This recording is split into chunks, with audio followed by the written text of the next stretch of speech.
Teacher! Teacher, you dare go up there! I thought teacher came to watch, not to jump into the fight.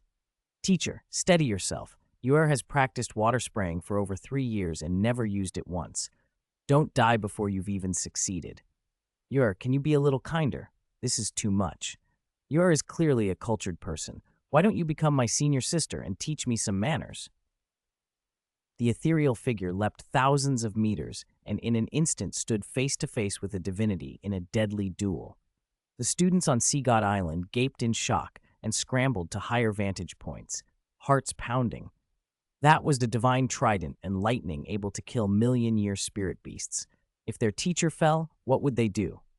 Even Bo Sykes's eyes widened. From tens of thousands of meters away, she felt the sea god's crushing pressure. Any ordinary being hit by that attack would be vaporized. Yet Immortal Master Su stood there unmoving, a golden spirit ring beneath his feet. The peach blossom branch in his hand flared with golden light and met the sea god's trident head-on. The branch shattered in moments, but it deflected the trident enough that the strike's focus shifted from the whale dragon god's skull to its ridge. Golden red blood speared through the sea. The whale dragon god crashed into the ocean, sending waves 1,000 meters high. Severely wounded, it would have been annihilated had the sea god's trident struck true. Su Ran's intervention had saved its divine soul.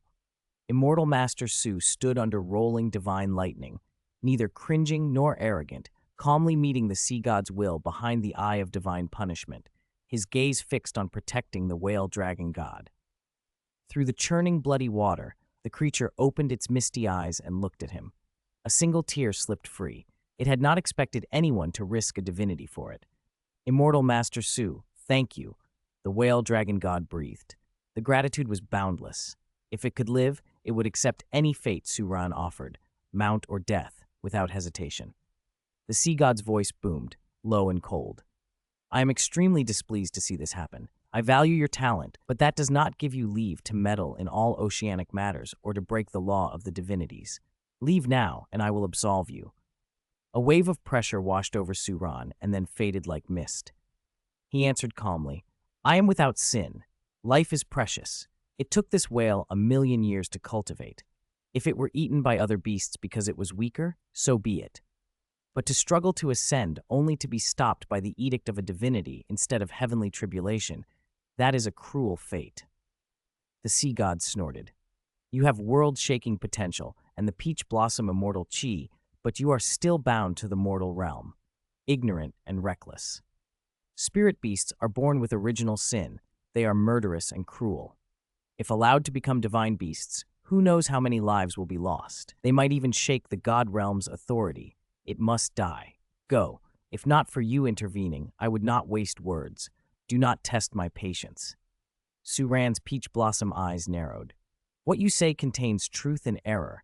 A divinity is the heavenly Tao and treats all as straw dogs. Perhaps such strictness is understandable.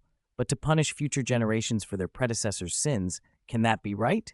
I do not intend to debate doctrine. I only wish to save a sliver of hope for this deep-sea demon whale king. He looked at the dying beast. If he took on the sea god directly, he might earn the God Realm Committee's enmity. Killing million-year spirit beasts and forbidding their ascension was not solely the sea god's whim, but a rule upheld by countless divinities. To challenge it was to challenge the God Realm itself. Sea god, Su Ran said, you may destroy its body, but spare its divine soul. Let it serve as a guardian spirit beast for my Taoyuan Academy. The sea god regarded him for a long moment. I can accept that, but on one condition. Speak, Su Ran bowed slightly, neither cringing nor presuming. The sea god smiled faintly. It has been but a short while since we last met, yet I now sense the flow of origin chi within you. My sea god trident would gladly serve you. You show signs of emerging divine origin chi. You are close to taking a god position. No wonder you refused my sea god post before. He had earned his position by effort and recognized similar potential in Su Ran. Since you have a divine affinity, this divinity will swear brotherhood with you. When you become a divinity and enter the God realm, obey your elder brother's 3 requests. Su Ran read the intention behind the words. He drew a slow breath. Those 3 requests must not breach ethics or extinguish humanity. I can... Before he could finish, the ocean churned and bubbles boiled up. The whale dragon god roared, "Immortal Master Su, no! Young One has a good plan. If he claims sworn brotherhood with Immortal Master Su, once Suran ascends, he will be controlled and turned into a lackey. I have endured a million-year heavenly tribulation, grazed the realm of a divinity, and found a true friend in Immortal Master Su. I will not let him suffer for my sake." The whale dragon god's vast form erupted in brilliant golden light. It laughed, a sound that shook the sea, and looked up. "My death means nothing. All I have cultivated, I achieved by my own effort. I will not hand it to an enemy. Heaven has been merciful and given me a peach blossom immortal teacher. Since Immortal Master Su has aided me so much, I will not abandon him to darkness.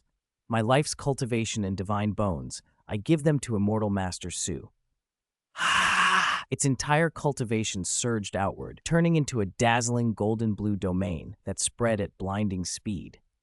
The chaotic sea calmed within the glowing field. Disasters withdrew as a sacred light shrouded Suran and the whale dragon god.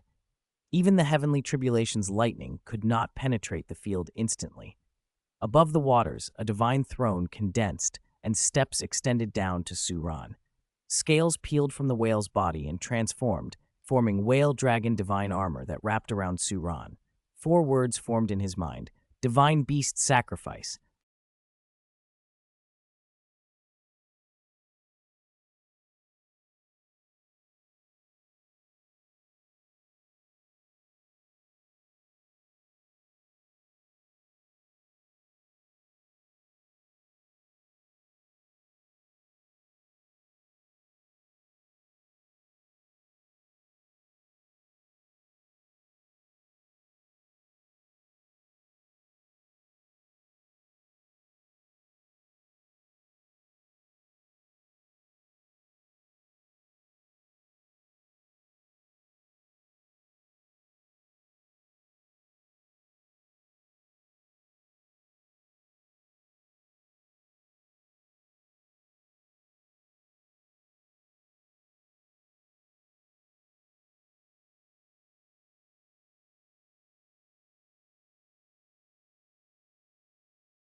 You established a system, 7 guardians and 1 priest with ultimate authority, and all decisions on the island are overseen by the high priestess. That is correct. Successive high priestesses have revered the sea god, obeyed your will, served tirelessly until death, and ultimately became sacrifices. That is the internal structure of Sea God Island, determined by you, Suran continued. But if my disciples are to inherit the god position, they have been taught to be independent and strong, not to kill the innocent without reason. If they learn that inheriting the sea god position requires the sacrifice of the high priestess who has shielded them, they will likely refuse the legacy. Suran's tone was calm, almost detached. The sea god was taken aback. He had not expected Suran to speak up for the legacy and for High Priestess Bo Sai Shi. Then he laughed, genuinely amused. Brother Su, your compassion is unprecedented. But do not worry. This need not be the case. I will change it. The sea god emblem will be set as the 9th trial. Pluck the emblem, and the path to the legacy opens. No priestly sacrifice will be required. On this point, the sea god was decisive. The god position legacy was his prerogative. Unlike the upheaval caused by a million-year divine beast's tribulation, he could do as he wished. It was only a matter of inconvenience. Suran nodded once. Although the sea god had changed the arrangement, Suran felt no special obligation. He had merely voiced a suggestion. If the sea god had chosen otherwise, the girls might have stopped at the 8th trial and given up the legacy. At that moment, the divine punishment eye in the sky receded. The sea god glanced once more at Suran. Then his figure faded from the firmament, leaving Suran alone on the sea surface. Silence followed for a moment. The surrounding waters bore the scars of catastrophe. Thousands of sea spirit beasts lay wounded, bobbing on the waves. Suran waved his sleeve. Petals of begonia fell into the sea and healed the injured creatures. Those beyond healing, he used a secret technique to transform into soul spirits, drawing them into his soul spirit storage ring. The living sea creatures swam to Suran's feet, dancing and chirping with joy. Even without intelligence, they generated ripples of devotion. Faith 1 + 1, karma +1 + 1. Suran could only stare. Even these simple sea spirit beasts could confer power of faith.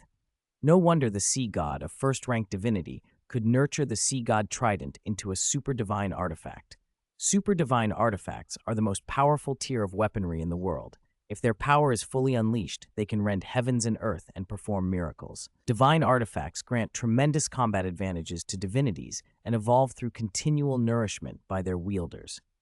Typically, a 3rd-rank divinity owning a quasi-divine artifact is fortunate. If they rise to 2nd rank, that quasi-divine artifact may evolve into a divine artifact. But divine artifacts themselves are already at the pinnacle. Only a very few ever evolve into super-divine artifacts. The sea god trident was one of those rare exceptions. Oh, master, touch, touch! On Sea God Island, the sea breeze had stilled, and Teacher Suran's figure slowly came to rest on the highest point of Sea God Hall. Shui Yuer, Meng Yuran, and several other disciples hurried up. Seeing Teacher Suran in his whale dragon god form, they were all astonished. They were used to his peach garden immortal guise, so this new oceanic aura, interwoven gold, blue, and platinum tones, stirred their curiosity. Shui Yuer and Meng Yuran, the 2 ever-curious youngsters, flanked him and reached out with eager little hands to feel the whale dragon god armor covering his body. This material, this energy fluctuation, it really is worthy of being born from a million-year spirit beast, Meng Yuran breathed, eyes sparkling, almost drooling. She wanted to stick out her pink tongue and lick it. This is at least equivalent to a level 10 spirit tool in the spirit tool concept Teacher Suran proposed, right? It's incredible. Shui Yuer glowed as she rubbed the abdominal plating. She swallowed, then turned to Shui Binger with a teasing chuckle. Senior sister, your ice phoenix armor isn't nearly as handsome as Teacher Suran's. Shui Binger's spirit true body had also clad her in a frost-like armor, an ice phoenix suit. Hearing the remark, she rubbed her forehead, a little helpless. Teacher Suran's is a god armor. Of course I can't compare. Teacher, that sword strike you just used was so cool. You actually dared to challenge the sea god's divine punishment. Oh, and why did you help the deep-sea demon whale king? And in the end, he sacrificed himself for you. Teacher Suran, You and the demon whale king, did you two fall for each other while fishing? Duguyan pinched her chin and asked, curious. And you seem to have spoken with the sea god. What did you two talk about? They were all full of questions about the recent events, but the wind and the distance had kept them from hearing Suran's conversation with the sea god. Suran only smiled faintly and told them about the sea god's assessment. Whoever first gained the sea god trident's recognition mastered the golden 13 tridents, and then removed the sea god emblem to clear the god road would become the new sea god. Shuyuer's excitement lit up her face. She was the only water attribute legacy candidate, and her affinity with the sea god trident was currently the strongest. That meant she had the best chance of obtaining the sea god position. Her eyes flashed like lightning. Then did you break through just now? To 99 or 100? Teacher, you'll become a god, won't you? When will you become a god? If we inherit god positions, will we be able to be with Teacher Suran in the god realm? Shuyer's thoughts ran in a different direction. On the Douluo Continent, there were many beautiful senior sisters. She felt she lacked a decisive edge. But if she became a god and went to the god realm, she and Teacher Suran would be alone, a man and a woman, reliant on one another. With tinder and kindling together, how could buds not burst into bloom? Oh ho ho. Chu Roshui and Guqingbo, however, were uneasy. If Teacher Suran ascends to the god realm, what will happen to us? Won't we never see him again? No way. Then we want to become gods too. Please, teacher, teach us how. Suran only smiled and said nothing, gazing at the clearing clouds, the blue sky and the sea. On the raging wave forbidden ground, Tongsan faintly heard the joyous laughter of the Peach Garden disciples far off. He lay sprawled on the black stone, dazed. Too strong, such was the power of a god. A million-year divine beast? Suran's power had reached such heights already. Who could stand against him now? Revenge? He couldn't even compare to an ordinary student of Taoyuan Academy. Seeking revenge seemed absurd. What vengeance? What apprenticeship? In this moment, Tongsan's mind was filled only with questions. Who am I? Where am I? What do I want? A saying from the Shaolin Buddhist sect echoed hollowly in his head. Lay down the butcher's knife and become a Buddha on the spot. Amitabha. Grandmaster had been unwilling to do so. Because of greed, hatred, and delusion, he had risked everything to win the Soul Master competition and gain Immortal Master Su's recognition. His father had been the same, unconvinced and pursuing personal satisfaction, which led to a terrible mistake. In the end, both suffered annihilation. Their lives vanished like bubbles. I, Tangsan, swear to the ocean that I wish to become a member of Sea God Island, to follow the will of the Sea God, and to serve Sea God Island, in return for a place to belong, to live out the rest of my life, and I humbly ask the Sea God's forgiveness. Tongsan knelt facing the azure ocean and kowtowed twice toward the Sea God Hall, hundreds of meters away. Tangsan admits his guilt and accepts his punishment. From now on, he will no longer set foot on the Douluo Continent. Waves washed over the rock wall again and again. He did not know whether the Sea God had heard his prayer. A stranger, a two-world soul wielder, had been smoothed by the realities of this other world and accepted his fate. How was that not a kind of Tao comprehension? While Tongsan languished in loneliness and neglect, Sea God Hall buzzed with life. High Priestess Posey had organized a banquet and purification ceremony to celebrate Immortal Master Suran's breakthrough, how he had obtained a million-year god bone and god ring. Dusk slid over the sea, and the water around Sea God Island suddenly brightened. Tens of thousands of fluorescent jellyfish rose from the deep like lantern bearers, weaving a river of stars on the surface. Pale blues and light greens of mist drifted with the waves, tinting the sea with a translucent gloss. Along the shore, strings of lights made from pearl shells and colorful conches were hung. When the sea breeze blew, the shells chimed crisply. Under the night sky, a green carpet woven from giant deep-sea seaweed had been spread out and adorned with a feast of seafood. Chilled slices of luminous conch glowed faintly purple, steamed thousand-year grouper was dusted with pearl shell powder, and even the wine vessels were carved from hollow giant coral, filled with amber coconut wine in which tiny glowing krill floated, scattering points of light when the cups were lifted. Maidens in shark silk gowns drifted through the crowd. Where their skirts brushed the water, They left brief silver-bright trails. Fruit trays held golden sea lotus fruits that gave off a faint scent. When peeled, the flesh glowed a warm orange and tasted divine. Bosaishi led Immortal Master Suran into the adjacent priest hall and settled him on the third-floor balcony with a perfect view of the festivities. She held 2 glasses of golden red wine and handed one to Suran with a captivating smile. Immortal Master Su, congratulations on your achievement today. I must say, you are the most outstanding man I have ever met. I drink to you. Suran glanced at the red wine Bosaishi offered.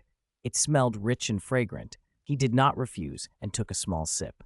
Thank you. I also want to thank the High Priestess for looking after these unruly students for the past 2 years, he said. To be honest, these girls are hard to discipline even at the academy, Bosaishi replied. If Immortal Master Su wishes to thank me, why only a small sip? That doesn't seem sincere. Her face was flushed. She drained her own glass and cast a playful reproach at the nearly full glass in Suran's hand. Suran smiled faintly. Then I shall drink it all. He raised the rim and emptied the glass in one swallow. A little wine clung to the corner of his mouth. Against the lighting and his handsome face, it was oddly alluring. Immortal Master Su, how do you feel? Bosaishi's full form leaned in closer. Her eyes lifted to his as if she expected something more. Sister, why do you think the High Priestess called teacher up there alone? Shuyuer lifted a luminous cup of sea-red moon and took a sip. The wine refreshed her, but her eyes stayed fixed on the priest hall. That hall sat not far from the Sea God Hall, the High Priestess's usual private chambers, essentially her boudoir. She spoke to Shui Binger while watching it. Maybe she has something to ask teacher, Shui Binger suggested. After all, teacher has spoken with the sea god. Maybe the sea god has something to convey? Shuyuer snorted. Sister, you're being naive. The High Priestess can already receive the sea god's will directly. What could the sea god possibly tell her that she'd need teacher to relay? Mengyuran teased, amused. Oh, Yuer, are you worried the High Priestess has designs on teacher and will devour him whole in the priest hall? Before Shuyuer could answer, she'd already wandered over to Mengyuran and Duguyan and blurted their secret. Who do you think was carving characters into the rocks every day during tidal body training and writing love letters to teacher? No sooner had she spoken than Mengyuran and Duguyan closed in on her, hands flying to cover her mouth. Their faces darkened. How did you find out? You peeked in Senior Sister's diary, naughty girl. You're not allowed to tell anyone. Got it? Senior Sister's little snake whip can be merciless. My staff of agonizing snake isn't any gentler. Mengyuran snapped her snake staff and Duguyan cracked a whip. The sound made Shuyuer squeal. Senior Sisters, please. Yuer only saw it by accident while hiding in the seawater, practicing subduing waves technique. I swear I won't tell. I won't tell anyone about Senior Sister's secret crush on teacher or how she mopes and trembles at night missing him. Despite Yuer's current strength, she still felt a respectful awe standing between those two. Each had her own formidable skills. Her desperate cry, however, drew the attention of the banquet. Shui Wu, Chu Ruoshui, Gu Qingbo, even the sea dragon and the sea witch turned their heads. Their gazes were part surprise, part curiosity, and mostly mischief. Mengyuran and Duguyan, suddenly aware of the attention, fixed Yuer with hard looks. Yuer smiled sheepishly. I was careless. Senior Sisters, it won't happen again. Ah! 2 large hands pinched Yuer's cheeks from either side, stern but teasing. Keeping secrets, are we? Crushes, are we? Peeking, are we? Wah, Senior Sisters, you're hurting. Lord Yan, Lord Meng, calm down, please, have mercy. Lord Yue is pure and innocent. She just spoke too quickly. It's not shameful. Immortal Master Su is beloved by all. It's normal. Nothing to hide. Yes, Senior Sisters, don't pinch Yuer's face too hard. This cute face is going to conquer teacher someday. Hearing that, Mengyuran and Duguyan stared in disbelief. Pure? Innocent? Where on earth did they get that idea?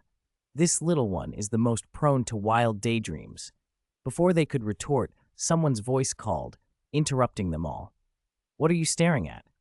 Inside the priest hall, the High Priestess Poshir, resplendent in a red robe and flushed with wine, offered cup after cup to Immortal Master Suran. She had clearly been drinking, yet Suran remained calm and clear-headed. The High Priestess moved closer, jade hands braced against Suran's chest, her intoxicated eyes fixed on him. A warm breath brushed his face. Immortal Master Su, why aren't you drunk? Although I'm not drunk, High Priestess, you seem to be. She laughed, a little breathless. Am I? I'm not drunk. Have another cup, Immortal Master Su. You are truly extraordinary, she continued, pressing closer. To call the sea god Lord your brother, to have disciples who received the sea god's legacy and approval, what a fate. If only Xier had been born 100 years later, perhaps I could have been your disciple and walked that divine path. Xier's dignity was gone tonight, replaced by the loose charm of liquor. No wonder she had invited Suran here alone. If the 7 Guardian Douluo could see this, they would be shocked. Suran replied evenly. You are already walking a broad path, High Priestess. There is no need for concern. You don't understand. Immortal Master Su, you don't understand my suffering. Seer's voice grew soft. Her limbs relaxed and she slid into Suran's arms like an ebbing tide. Boneless, yielding, yet displays of beauty and grandeur remained. She sighed and smiled up at him. I won't be able to become your disciple in this life. I can't learn your martial skill. It's such a pity. But I have one wish. I want just one night with you, Immortal Master Su. Let Xier have a beautiful first time before I die. Then I can die without regret. Hot, so hot. Her skin flushed. The combined effect of wine and rare tonics had loosened her inhibitions. She stroked Suran, then let the red robe fall aside with a practiced flick. Underneath was no inner garment, smooth white skin like peaks and valleys. It was obvious she had planned this. Suran's body stiffened. He caught her wrists quickly and let a soft current of clarifying qi flow through her meridians, gently clearing her haze. A calm, clear voice reached into her ears. High Priestess, you are in your prime. Why would you die? Chapter 305. The teacher was kissed. Shuiyuer caught them red-handed. As the purifying qi flowed through her, High Priestess Posey felt a cool clarity sweep her mind. For an instant she was lucid, then the haze returned. Those who pretend to be drunk never truly wake up. Immortal Master, actually, I'm suffering from a terminal illness. It's incurable. Soon I will die, and my Tao will dissipate. Posey's voice trembled with practiced fragility. I know Immortal Master Su is unmatched in this world. With a spirit so pure it must not be sullied. Though I may be a little older than you, I am still a maiden, cleansed by the sea, as pure as jade. She drew closer, pressing her body against him, and her tone became pleading. I don't want to die empty-handed. I want one thing to enrich my life, Immortal Master Su. Immortal Master Su. Posey called his name twice, urgency sharpening into desperation. Her whole body leaned into him as if her life depended on his answer. For a moment, Suran wavered. Her grief and sincerity tugged at him, but his will was steadfast. A breeze scented with peach blossoms swept across the room, and it draped Posey's open crimson robe over her shoulders. He spoke quietly, firmly. The terminal illness you speak of, do you mean the rule that if my students inherit the sea god position, you would have to sacrifice your life to allow them to take it? Posey, still resting in the immortal master's arms, trembled. She looked up with wide eyes, surprised he knew, and could only nod dumbly. Suran smiled, as if seeing straight through her. No need to wonder how I know. I've had 2 conversations with the sea god, and one of my disciples is a divinity inheritor, an opponent of your sea god. It's only natural I'd learn of the legacy sacrifice, but you don't need to sacrifice yourself anymore. Posey's words had been bold, impulsive, driven by fear of death and a desperately selfish wish, and Suran hadn't expected such urgency from the high priestess. The sea god hadn't told her the whole truth in real time. Suran explained gently, "Do you remember when the whale dragon god made a sacrifice for me? I told the sea god then that if my students were to inherit the sea god position, they would not accept a benefactor's life as assistance. You, as the sea god's steward, have helped these girls condense spirit rings and cared for them for 2 years. You could be called a benefactor. So the sea god left the sea god badge as the divine object for the 9th trial. In short, you won't have to pay with your life." Immortal Master Su, you actually asked the Lord Sea God on my behalf? Posey's mind buzzed, partly from drink and medicine, but mostly from emotion. Since she had become High Priestess, she had accepted that her fate was to either see a successor rise or to die. She had never expected a single sentence from an immortal master to change that fate. More than that, someone had dared speak to a god to protect her. The feeling of security it gave her was like nothing she'd ever known. It was an irreplaceable gift. Her face flushed, deeper than from the wine, as she lowered her head and bit her lips so hard it might bleed. Then, everything I just said, would that mean? Oh no. Now that the fear of death was gone, the embarrassment hit her. She had actually confessed. She, the invincible ocean limit Douluo, leader of Sea God Island, a queen among thousands, had tried to seduce a man. The humiliation was unbearable. How could she face anyone now? It doesn't matter. You were drunk and saying nonsense. I only remember you toasting me. Suran smiled faintly. He hadn't expected this hidden, bashful side of the high priestess. It made her all the more endearing to him. Posey made an incredulous sound, a hint of disappointed disbelief.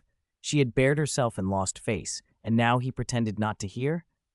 Did he think she was an innocent maid? Her feelings had been real. If she were to die, this was what she wanted most. What's wrong? Suran asked. Immortal Master Su, you can't just completely ignore it. Then should I have heard it or not? Of course, hear it. She drew a breath and fixed her gaze on him.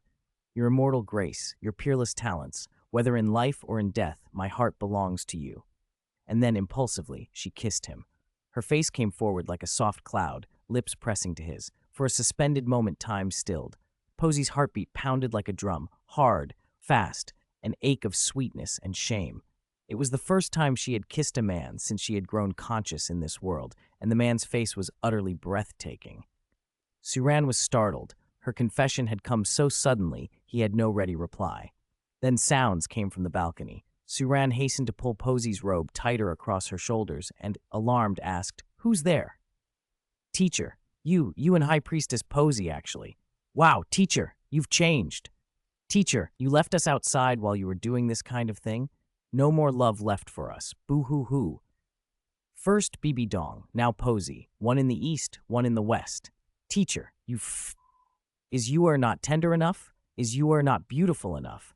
What does you are lack compared to the other teachers and the High Priestess?" A cold draft seemed to blow through the room. Both Suran and Posey stiffened, then glanced toward the balcony. Clinging to the railing, eyes wide and brimming with tears, were Shui Yuer, Meng Yiran, and several other disciples. Their faces were full of grievance and wounded affection. It turned out Shui Yuer, restless, curious, had managed to sneak a look. Seeing their teacher inside with the High Priestess, seeing Posey's red lips on his face and her robe disheveled to reveal a sliver of pale skin, Shui Yuer's emotions spilled over. She pointed at Suran, her finger trembling, and in her shock, she lost her balance and pitched forward with a loud cry. "Ow, my butt!"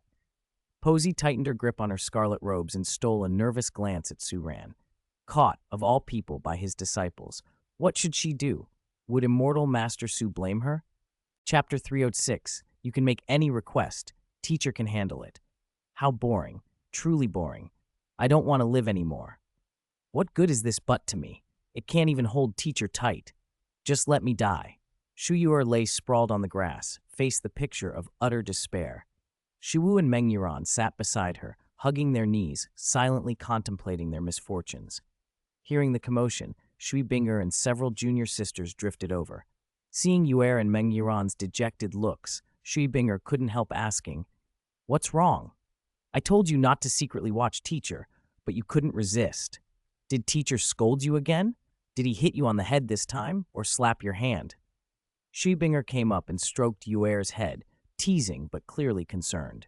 Yuer glanced at her senior sister, pouted, and said nothing, turning her face away and sulking. That was unusual. Yuer wasn't the type to sulk in silence. Shui Binger then looked to Meng Yuran and Shui Wu.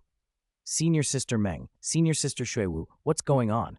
Why do you both look so down? Did teacher punish you too?" Meng Yuran and Shui Wu exchanged glances and sighed deeply. Alas! Shui Binger and Du Guyan were baffled. A sigh without explanation. What did it mean?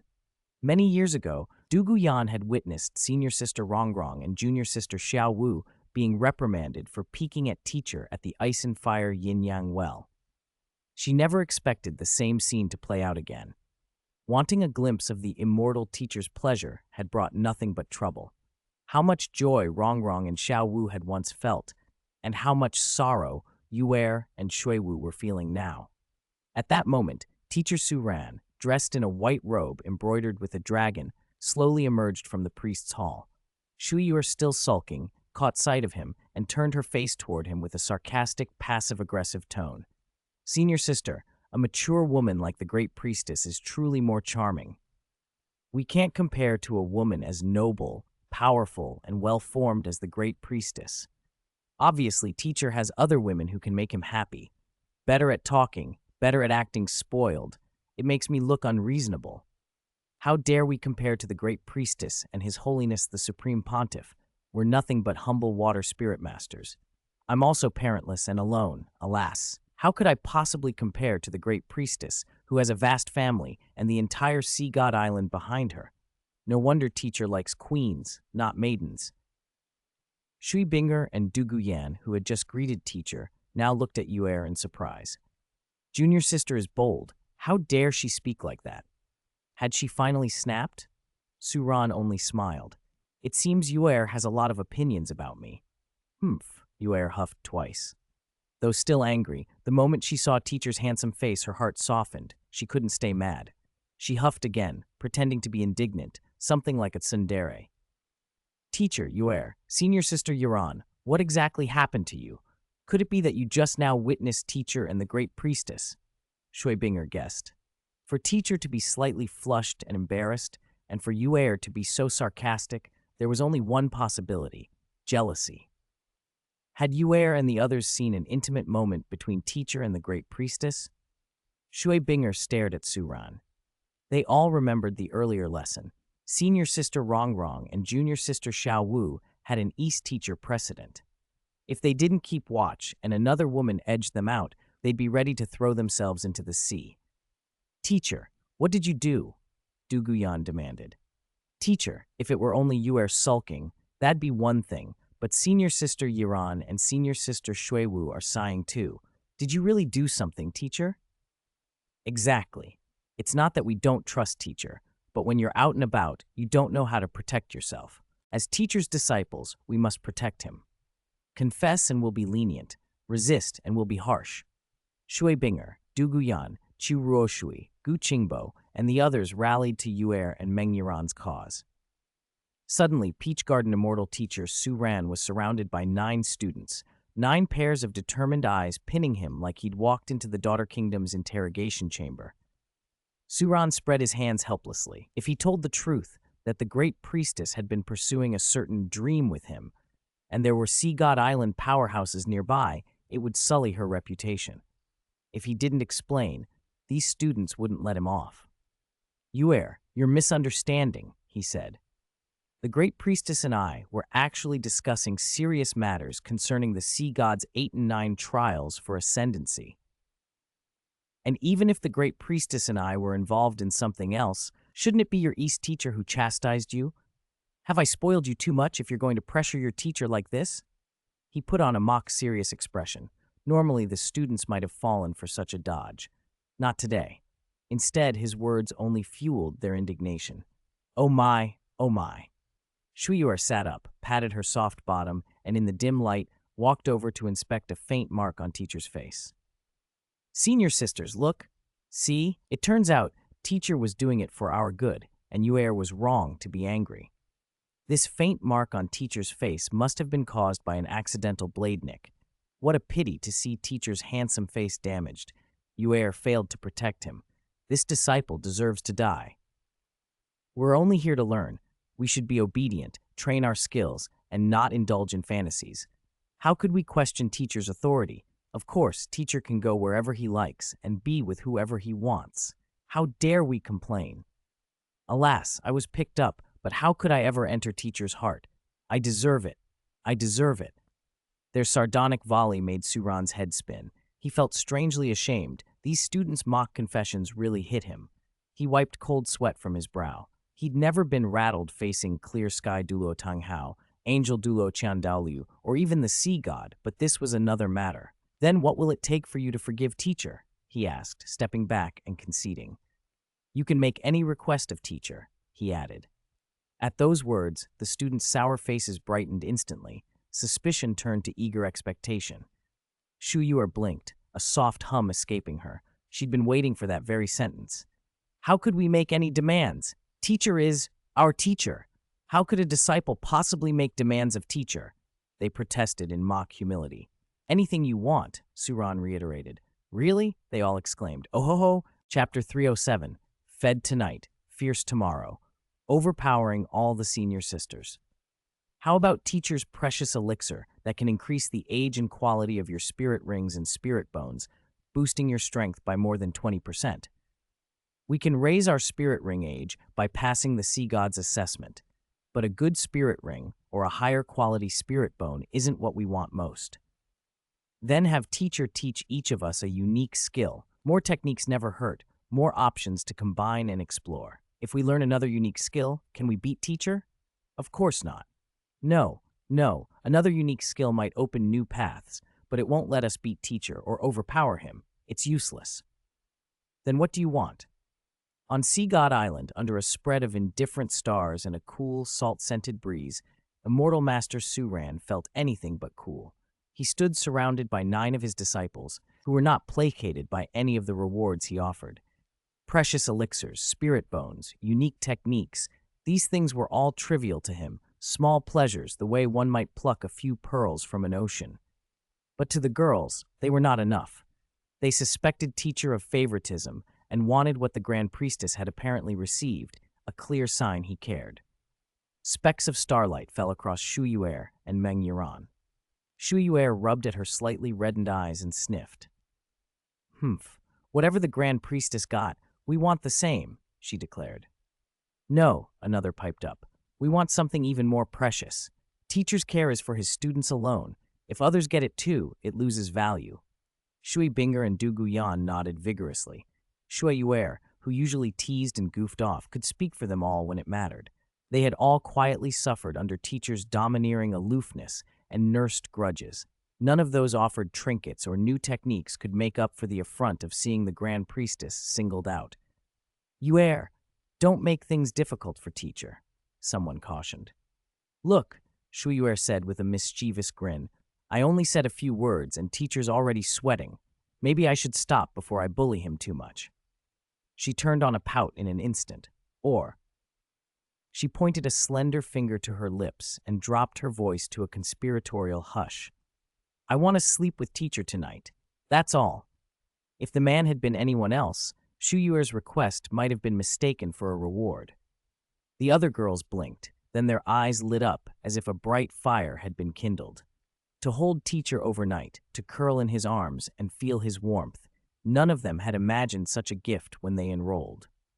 The thought made their cheeks flush. This is improper, Immortal Master Su cried, clutching at his dignity. The girls' looks were hungry and eager. He could feel them like fangs and claws.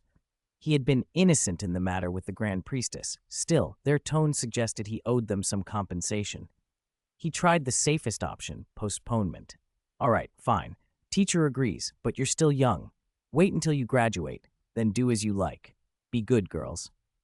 He plastered on a smile that had served him well in the past. It didn't work. Shu Yuer rolled her eyes and rallied the others. Don't be deceived. Remember senior sister Rongrong? She believed teacher's words and got nothing. East teacher even interfered during the Soul Master competition and stole teachers. She gestured toward his face with exaggerated scandal. Spring night. Who will give us justice? If a girl's not bad, teacher won't love her.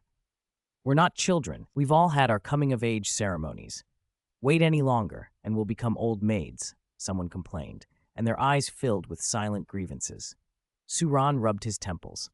The girls had thought things through. Evasion would only make him appear coy. With an inward sigh, he chose the only remaining escape, surrender. All right, he said at last, trying for casual. I'll go along with your wishes. Don't regret it. Really? The girls crowded in, expectant. Regret? Only a fool regrets such a thing. He nodded, attempting nonchalance. The disciples erupted. I'm first? Shu Yuer shot up, face bright now that her mischief had paid off. Senior sister, yesterday I lost to you in spear practice because I wasn't full. If I'm fed tonight, I'll be strong tomorrow and beat all the senior sisters. Her excitement spread. Okay, I'll start. She leaned forward and presented her rosy little face for a kiss. The other girl's eyes widened in competitive awe. A kiss from teacher. Shui Binger, Meng Yiran, Dugu Yan, Shui Wugu Qingbo, all of them pressed closer, breathless. Suran's heart thudded embarrassingly against his chest. He drew near, and in a movement quiet as a falling leaf, tapped Shu Yuer's forehead with the gentlest of kisses. "All right," he said, keeping his voice level. The girls stared, stunned, and then jubilant. Shu Yuer blinked, then beamed like a child. "Teacher!" And us too rose a chorus as one after another of the senior sisters closed in, their eyes full of anticipation. Immortal Master Su found himself surrounded by 10 eager faces, the salt breeze carrying their excited whispers. Tonight, it seemed, he would be very busy. Tomorrow, the Academy might very well see an unusually fierce Shu Yuer strut about, full and triumphant. Chapter 308, Riding the Waves, Sleeping Together, Blushing and Heart-Pounding. Teacher's kiss, so gentle, so fragrant, so dreamy, like floating on clouds, like bathing in a hot spring, surrounded by peach blossoms and a heady floral scent. Ah! What did these legacy holders do? Why do they all look radiant but completely dazed? What happened? I don't know. It looks like they were pestering Immortal Master Su for some reward. Maybe Immortal Master Su had something nice and wouldn't hand it over. They must be a little upset. Immortal Master Su probably just finished coaxing them. Taking disciples isn't easy, especially when they're all so beautiful. You can't bring yourself to punish them. When they act spoiled and put on a sad face, what can you do? Good thing I don't take disciples. Immortal Master Su, though, taking 9 at once. I heard there are more on the continent. Who could handle that? An immortal, truly. Not like ordinary mortals. Look at him. In such a short time, he's coaxed all his disciples into rosy, happy faces. He's impressive. While Shui Binger, Meng Yiran, and Dugu Yan were still basking in their teacher's reward, unwilling to wake, the Sea God Island guardians on the beach noticed the scene and admired it openly. The sea witch's mermaid tail shifted into jade-like legs, and she stepped barefoot onto the sand, puzzled. That's odd. If they were asking for rewards, why are they blushing? Can I ask for a reward? The sea witch teased. Sea ghost Douluo chuckled, but the laugh sounded oddly chill. Sea witch, you're not Immortal Master Su's disciple. What reward would you want? Careful. Immortal Master Su's students might gang up on you. Remember who got beaten and ran off last time? Almost had her mermaid tail chopped off. Sea Ghost, you still say that? You call yourself Sea God Island's top poison Douluo. What happened? Whose poison was eaten up entirely? Not a trace left, and you were the one struck by the opponent's lethal toxin, barely clinging to life in Yellow Springs. The Sea Witch folded her arms and snorted, bringing up Sea Ghost's past humiliation. Those defeats had happened during Dugu Yan and Shui Binger's previous assessments, so the memories were still fresh. Sea Ghost Douluo felt a little embarrassed, but defended himself stubbornly. You can't say that. Dugu Yan's venom, hiss, can't be measured by an ordinary poison spirit master anymore. And it wasn't just me. Big Brother Sea Dragon, Brother Seahorse, Brother Sea Illusion. Didn't they all suffer from her toxin? Who could withstand it? Hey, don't drag us into this, one of the guardians protested. Don't involve us. You're the ones bringing up shameful things. Sea God Island's 5th red rank trial was to defeat the 7 great guardians within a set time. They had planned to hold back. After all, a titled Douluo fighting a spirit Douluo or even a spirit saint, there's little glory in crushing them outright. These sparring assessments often judged more than raw strength. They tested resolve, spirit, and whether the guardians recognized the examinee's character. But this time, the contestants surprised everyone. As soon as they clashed, it became clear this trial was truly about power. Sea Illusion Douluo's famed illusions, renowned across the 4 seas, were shattered by Meng Yiran's sharp mental force in only a few moves, as if the illusions never existed. Sea Trident, Douluo's Nanook Golden Trident, hailed as the ocean's strongest offensive weapon and said to pierce 100 layers of sea, first met Churuoshui's Sea Spear and found its strength slightly lacking. He tried to outmatch them with spear technique, but he was outclassed by the Wulong spear style and lost confidence. He had planned to restore his reputation against later examinees, but Shui Binger's ultimate ice seal froze him so completely he could hardly even draw forth his spirit weapon. Sea Star Douluo, watching, nearly choked with laughter. His laughter was short-lived. Shu Yuer's tidal dragon spray blasted him several hundred meters away with terrifying force. Just as he prepared to teach the examinees a lesson, a girl descended surrounded by ice and snow, freezing the entire Sea Star sacred pillar. That day's battle was mockingly remembered as the 24-hour darkest hour of Sea God Island's 7 sacred pillars. I'm sorry, Immortal Master Su, I've caused you trouble. This is my fault. I'll go and explain it to them right away. On the rooftop of the priestess hall, the high priestess had changed into a crystalline white and blue gown that radiated a holy moonlit aura.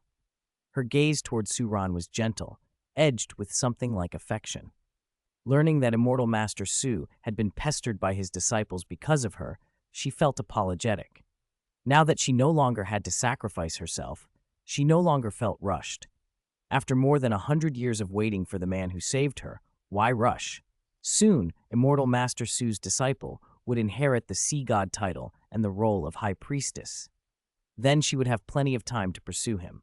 She was sure Suran already knew of her feelings. As long as he didn't reject her, there was a chance. It was a chance worth cherishing. Suran, however, stopped her gently when she tried to go clear matters with the students. High Priestess, there's no need. I finally reached an agreement with these girls. If you go and say anything, who knows what tricks they'll pull. Thinking of Shu Yuer made him ache a little with frustration. That girl could act pitiful and soft, and whoever punished her would inevitably relent. A spoiled, coquettish girl truly had the best life. If more complications arose, he wouldn't know how to handle them.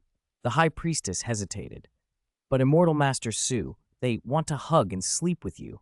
Do you really have to? Suran smiled faintly. High Priestess, don't worry. I promised them. I will keep my word. It's late. You should rest. I will too. He sounded casual, and in the next moment his figure vanished from the rooftop. Poseidon was left with a knot of doubts in her chest. She couldn't control what Suran did, but the thought of him sleeping with those girls stung with a small, jealous ache. Teacher, where are you taking me? Shu Yuer asked, following Suran along the shoreline.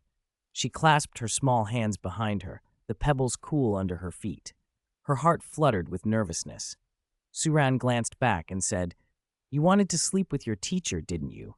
We're going to rest somewhere. It was late, and the Sea God Island's evening festivities had ended. Shu Yuer's heart leapt, and a deep blush warmed her cheeks. She had spoken so freely before. Now the moment had come, and the innocent girl felt a confounding mix of shame and excitement.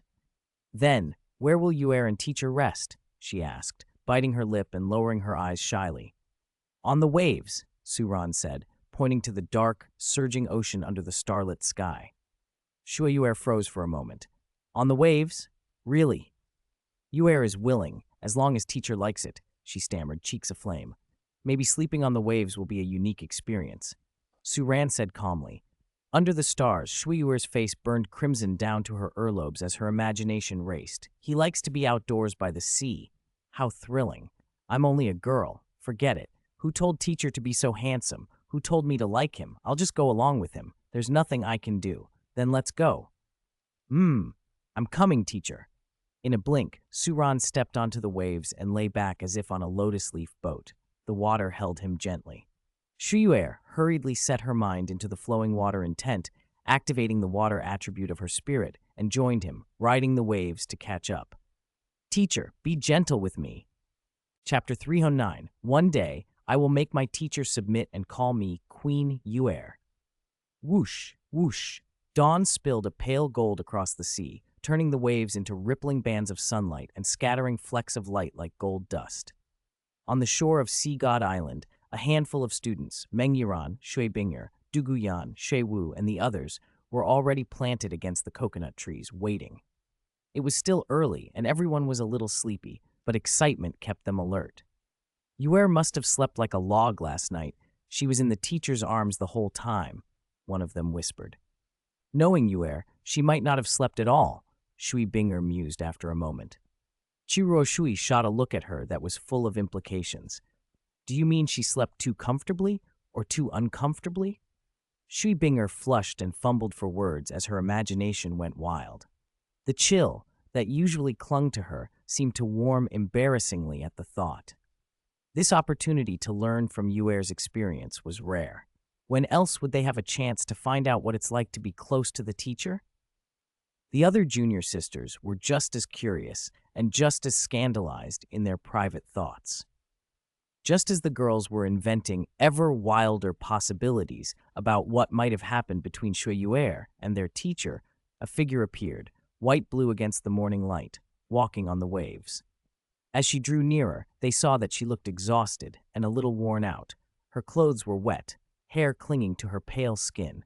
When she reached the shore and her senior sisters rushed up, Shu Yuer gave a weak smile. "Sister, why are you all here so early?" she asked. "Of course we want to know the result of your battle," Meng Yuran said, circling her playfully. "What incredible methods you must have used. You look disheveled, but that's just proof of your effort. You must have had a terrible fight with the teacher last night." "Did you manage to pin him down?" Another piped up. "Tell us. Teach us your tricks. If you can make the teacher surrender, I'll call you senior sister forever." "Quick, what's he like? Are his abs really hard? What's his size? I need to mentally prepare," someone teased. You're not gonna hog everything, are you? We're sisters. Share the meat, share the soup, share the husband." Chiruo Shuigu Qingbo and Yuhiro chimed in one after another. The barrage of questions was relentless. Shuyuer's head buzzed and she finally sighed. "I had just as many fantasies as you did," she said with mock tragedy. "He's a sly old fox, then?" Chiruo Shui guessed. Shi Binger watched her in confusion. Yuer was supposed to be one of the rewarded, so why did she look so miserable? If the teacher had been rough or exhausting, she might be physically tired, but not melodramatic. "Junior sisters, when it's your turn, you'll understand. I'm not saying more. Let things unfold naturally," Shui Yuer said, brushing them off. "We share hardships and blessings. Today I'm skipping the golden 13 halberds. I'm going to take a hot bath, change, and get some real rest." "Who drew tonight's lot?" someone asked. "It's Meng Yuran," Meng Yuran answered, startled. Shui Yuer patted each sister on the shoulder and shot Meng Yuran a knowing, half-mocking look. "Good luck," she said, and then she turned and walked toward the coastal villa. Halfway there she paused, looked back once more, and said with a faint smile to Meng Yuran, "It's your turn. May your night be remarkable." Inside her room, Shui Yuer shut the door and let her guard drop. She took a long, hot bath until the chill of the sea left her bones, changed into soft pajamas, and collapsed onto the bed like a fish flopping on the sand. She pounded a pillow with those small fists and let all the frustration out. "Ah, ah," she shouted into the pillow. "That damn teacher. Stupid teacher, rotten teacher, sneaky teacher. I thought he'd finally been fooled. How could he have such a hiding trick? I'm so mad. I'll get him back. One day I'll make him submit, drag him under my skirt, whip him with a small leather whip, and make him call me Queen Yuer and beg for mercy." Exhaustion eventually won. After a while of thrashing and grumbling, she calmed, rolled over, and fell into a deep sleep. The truth of the night was far less romantic than the sisters had imagined. Shui Yuer had been hoping for something enchanting like the others, but she had floated in the sea all night. Her spirit energy ran out. She drifted off, and waves carried her into a spirit beast gathering zone where she was chased and nipped by 10,000-year spirit beasts. There had been no chance or inclination for anything else. The teacher had been far craftier than she'd expected. By the time the sun was higher, Meng Yuran was still waiting on the coast with the rest of the junior sisters peeking from the shadows. Su Ran arrived on schedule, but he was wearing a different outfit today, a green robe embroidered with peach blossoms and a dragon pattern that radiated the air of a grandmaster. He looked every bit the formidable, composed figure they all respected. "Teacher," Meng Yuran called softly, trying to sound obedient and eager. She hoped to be treated gently. If Yuer had suffered, surely the teacher would be kinder this time? "Yuran, are you ready?" Su Ran asked matter-of-factly. Meng Yuran nodded.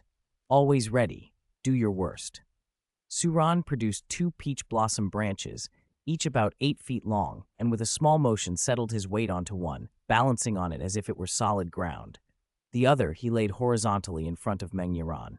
Meng Yuran blinked. "Teacher, aren't we having a sea battle?" "What sea battle?" Suran said with dry amusement.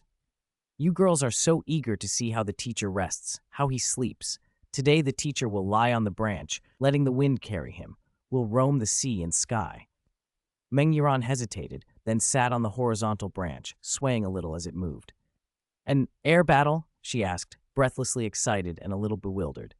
This is too thrilling, she whispered, heart racing, as the branch began to glide. Chapter 310. Today the teacher wrecks me. Next year I'll make the teacher work like an ox. It's a trap. We've been fooled. We fell for a huge trick. The teacher tricked the good students. Early the next morning, Meng Yuan returned, riding the wind and branches, utterly spent, no less exhausted than Shui Yuer had been the day before. Their fatigue looked different. Yuer had come back drenched to the bone, while Meng Yuan looked like she'd just survived a storm. Hair tangled, clothes askew, eyes dazed. At first glance, it seemed she had fought a fierce battle with the teacher. On closer inspection, it was clear something else was wrong. Shui Yuer, who had come back to gloat, burst out laughing at the sight of senior sister Yuan. Clearly, sister Yuan had not fared any better. Meng Yuan was too tired to protest. Like Yuer before her, she said little to the junior sisters, went to her room to bathe and change, then crashed into bed and raged in her sleep. Damn it, this is outrageous. Teacher, I'm your third disciple. How could you treat me like this? I thought we'd soar together, have an aerial dance, feel the ocean with you at my back, but you flew me into a thunderstorm, a typhoon, and then had the nerve to say you sleep like that all the time. You? Meng Yuan had privately studied hidden weapons and spirit tools, but cared little for worldly affairs. Still, anyone would be drawn to a peerless grade master like the teacher. Her grandparents, the Dragon Duke and Snake Granny, had urged her to gain his favor. Obedient to their orders, she had pursued it. She had not expected a humiliating defeat in her very first attempt. Just you wait, she muttered between thrashes of sleep. I'll invent a peerless grade spirit tool to bind the teacher solid. Then we'll see who rides the wind. Hearing senior sister Meng's story, Shui Binger, Du Guyan, and the other juniors could no longer stay calm. They pressed Shui Yuer. Yuer, tell senior sister the truth. What exactly did the teacher do to you? Don't be scared. If the teacher abused his power, broke a promise, or bullied you, we'll help you get even. He promised something wonderful. So why didn't you and Sister Meng come back happy? Tell us now. Yuer, it's my turn tonight. Aren't you going to reveal anything? After a day and a night of rest, Shui Yuer had recovered some qi and spirit. When she heard it was Shui Binger's turn to get singled out by the teacher, she patted her shoulder with mock sympathy. Sis, you're on your own.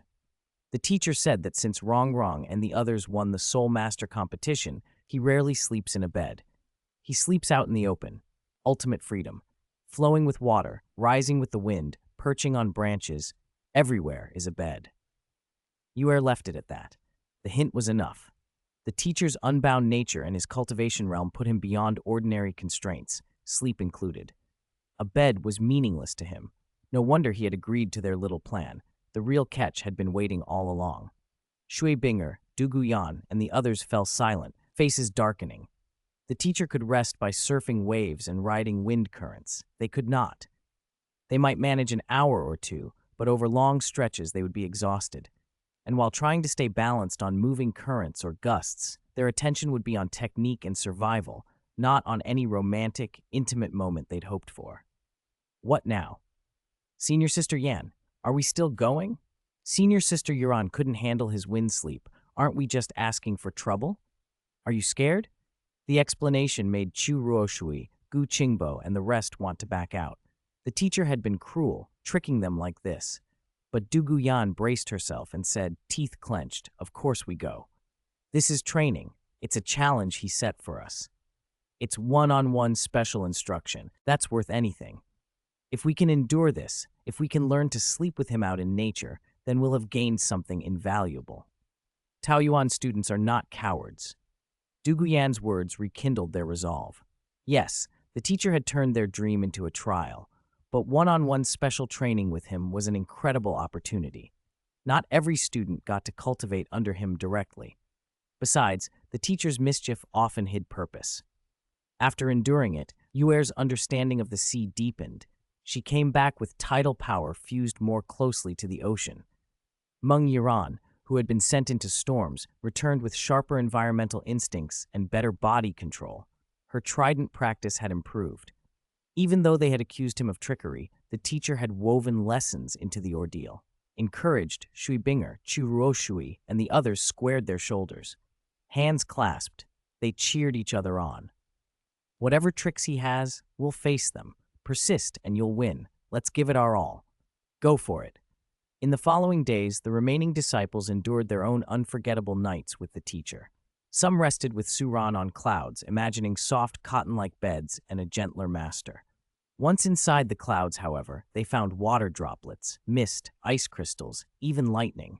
Visibility was zero and danger lurked everywhere.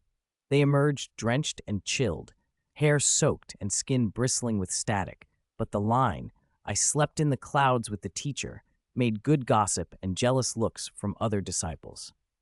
Dugu Yan was taken to the teacher's peach blossom mat in the heart of an underwater volcano. Magma and drastic temperature shifts were poison to most, and the boiling heat and cold shocks overwhelmed her calamity poison defenses. She came back with her poison meridians glowing red, suffering that hot and cold ache only tempered by her experience in the ice and fire yin-yang well. Chu Ruoshui, Yu Hairo, Shen Liuyu, Gu Qingbo, and others each faced their own trials. Afterward, the so-called loyal students of Sea God Island had all had their illusions cleared. Sometimes the teacher's words could not be taken at face value. To borrow a modern quip, he treated them like he'd pulled a prank on an entire country. Still, everyone secretly made the same decision. Today the teacher wrecks me. Next year I'll make the teacher work like an ox. After all, as the saying goes, you can wear out an ox, but you can never overwork a field. And a well-watered field stays fertile. An old ox left idle will wither. Chapter 3:11. There is no god King Tang, only Little San, slave of Sea God Island. Immortal Master Su truly knows the ways of the world, worthy of admiration. I thought Immortal Master Su would spoil these girls, but I didn't expect his ingenious divine method would use the chance to put them through a special kind of training. After Immortal Master Su's special training, their Golden 13 halberds should be much improved. They ought to be able to unleash 5 halberds now, right? More than a month later, on the testing grounds along the east coast of Sea God Island, Shui Binger, Shui Yuer, and the others prepared for their first assessment of what they'd gained. Suran stood calmly on a viewing platform, his robes fluttering in the wind, quietly watching his disciples enter the arena. Poseidon came to his side with a gentle smile.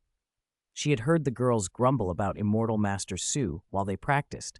Only then did she see his design. A casual nod from him could stir up excitement in so many young hearts, then leave them aching. "It should be more than 5 halberds," she murmured.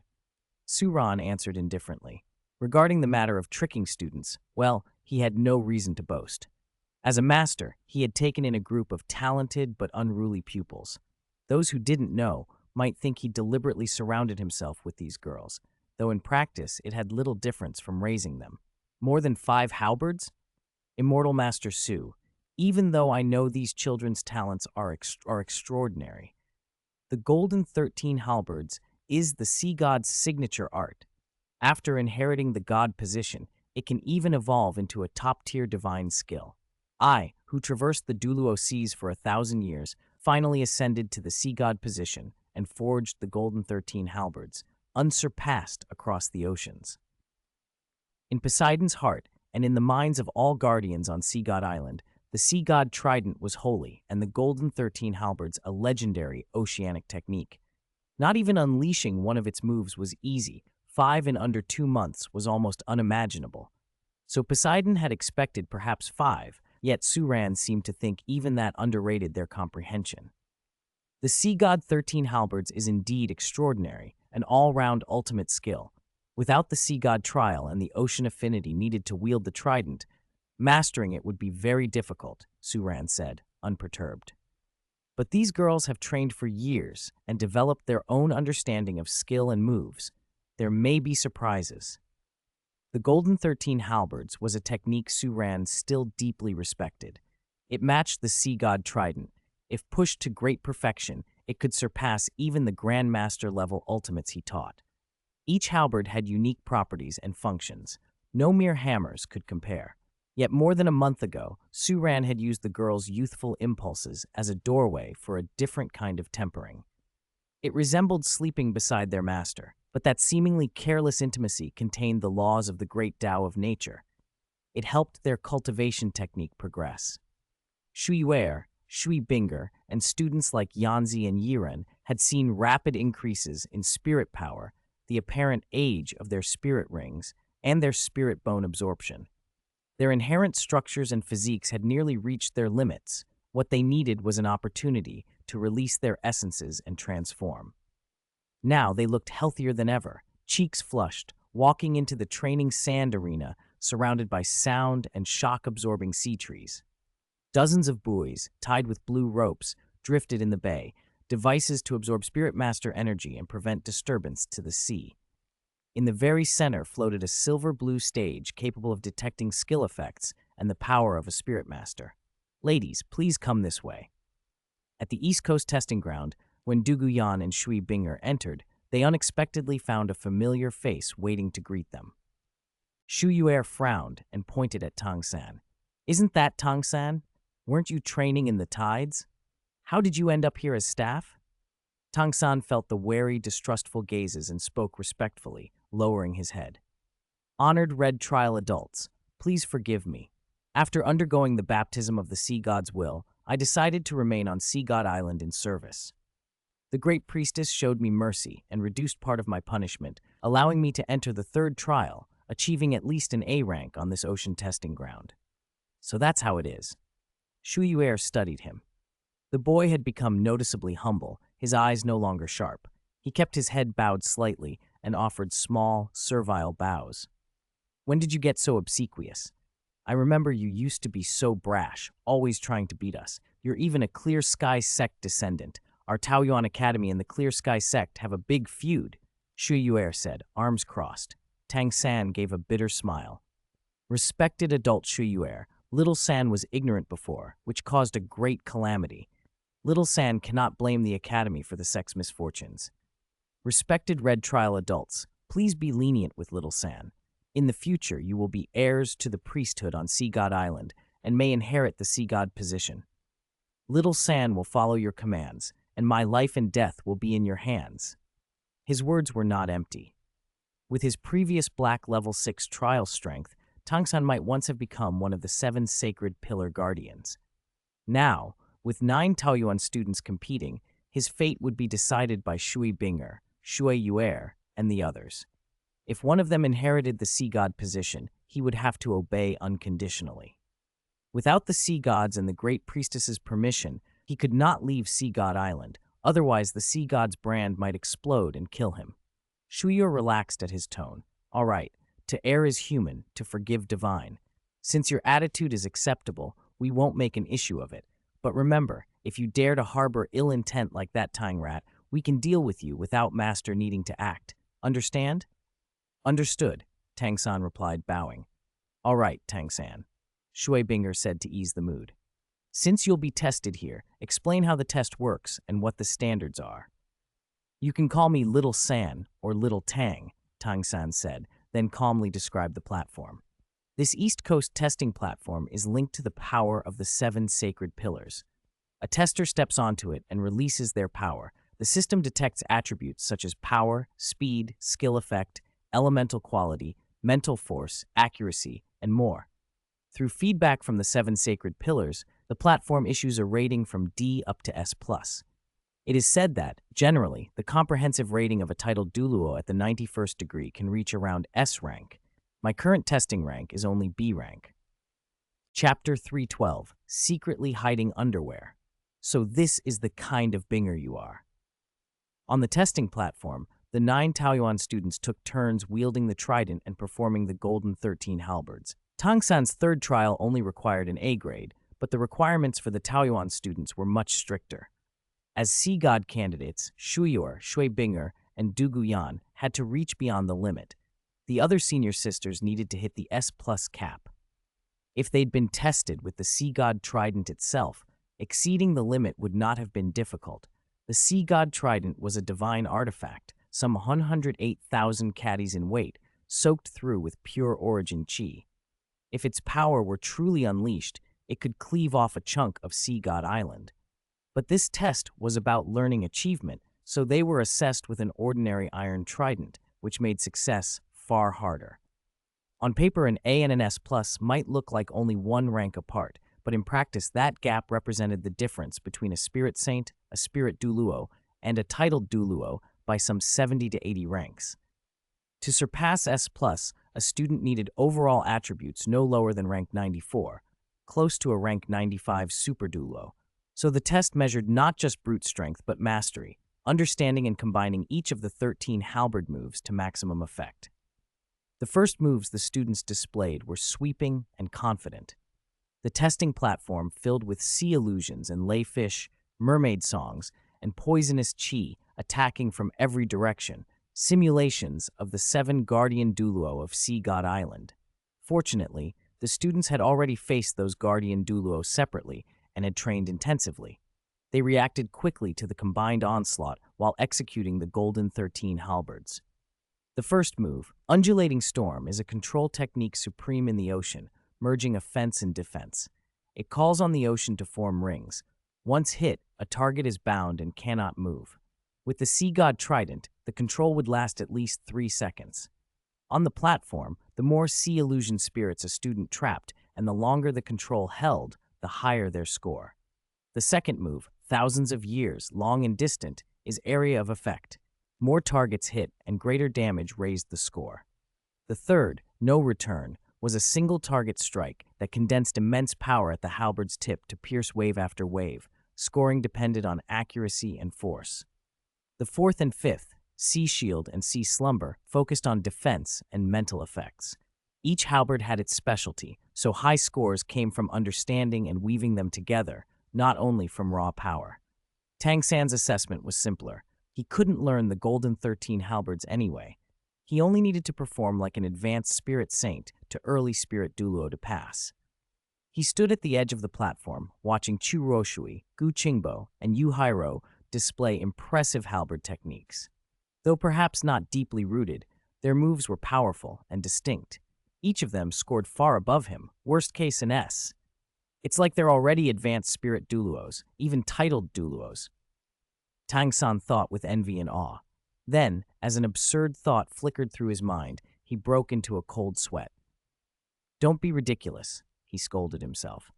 "They're Taoyuan students, born talents, favorites of the academy. You're just an orphan again. How could you compare?"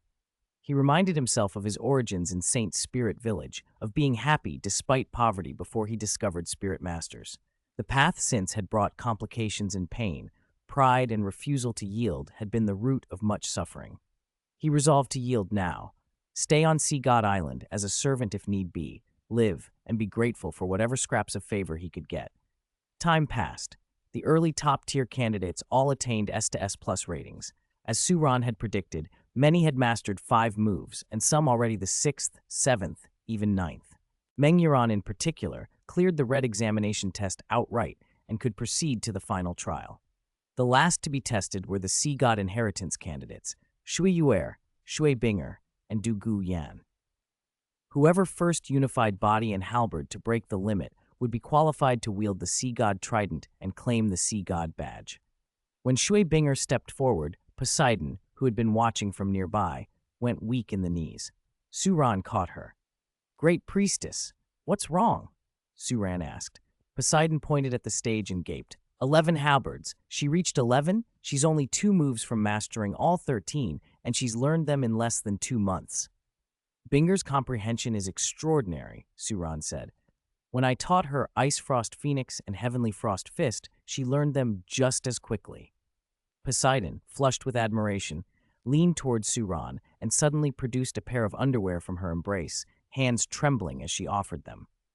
"By the way, Immortal Master Su, our servants accidentally washed some of your disciples' clothes while cleaning. They found this and thought it might be men's underwear mixed in. Could you identify whether it's yours?" Suran froze. The shift in topic was abrupt enough that he almost refused. How could his undergarments have been mixed up with the girls? But when he took the item in his hands, any denials died on his lips. This was indeed his. He vaguely remembered the pair going missing 2 or 3 years ago at the academy. Along the trim was an embroidered character, Bing, Bing. Even a fool could tell whose Bing it was. He looked at the platform, face darkening. Shui Binger had just received an S+. A faint smile played at her lips as she waved gracefully the observing teachers. Su Ran, however, could only rub his temples in silent dismay. He had privately praised Binger. She was perfect as a disciple, talented, polite, gentle, obedient. He never imagined she was a scheming rebel in one regard, a girl who, knowing she might go on a long journey, had stolen her teacher's intimate garment to keep with her, certain that often sniffing it would bring some share of his luck. More devious than Yuer, no less. I raised my hopes for you, Binger. Now I'm utterly disappointed. It is mine, Suran admitted, throat tight. Oh, Poseidon's eyes gleamed. Immortal Master Su usually doesn't do chores himself. Did you leave your clothes for Binger to wash? If you don't mind, I can take this task. I'll have the servants wash them properly.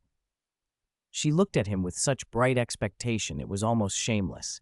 If she could wash his clothes, she thought, she could even smell him. What an incomparable joy. If only she'd known sooner, she wouldn't have let the servants handle them. She should have kept them closer. Maybe even wear them later. Wouldn't that be like sharing underwear with Immortal Master Su?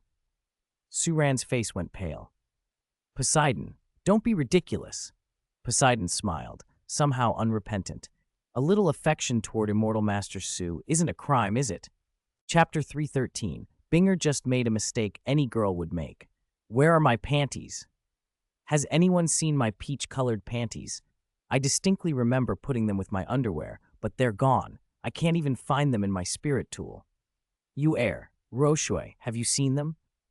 After a day of testing, Shui Binger, Shui Yuer, and Du Guyan had each reached about 11 halberds and earned S+ ratings. Back at the villa assigned by High Priestess Posey for the Taoyuan students' assessment, Shui Binger rested briefly and then checked her clothes, planning to bathe and change. To her horror, her favorite pair of underwear had vanished. She always slipped into those panties before bed, sometimes using them as a belly band to cover her navel so she could sleep feeling comforted, as if her teacher's warm hand were there to soothe her. Anyone who's had a boyfriend would understand. When you're cold or have a stomachache, that gentle, familiar touch is calming and safe. Shui Binger felt the same way. Those fragrant panties were important to her. She couldn't lose them. She went to the next room to ask Shui Yuer and Chu Ro Shui. The villa housed all 9 Taoyuan students since they would be staying a year or two. Living together made it easier to look after one another. Shui Yuer's and Chu Ro Shui's rooms were on either side of Binger's. Seeing Binger's anxious face, Yuer was puzzled. It's just a pair of underwear. Why are you so flustered, sis? Are you out of clean ones? I'll go to Siama City with you tonight to buy some, or you can wear mine for now. She opened her wardrobe and pulled out 3 or 4 delicate pairs, showing them off. They were exquisitely embroidered with peach blossom motifs and fine edging, custom work by top embroiderers. Do you like this one with peach blossoms or this one with branches? These were made according to our teacher's spirit. They make me feel very secure.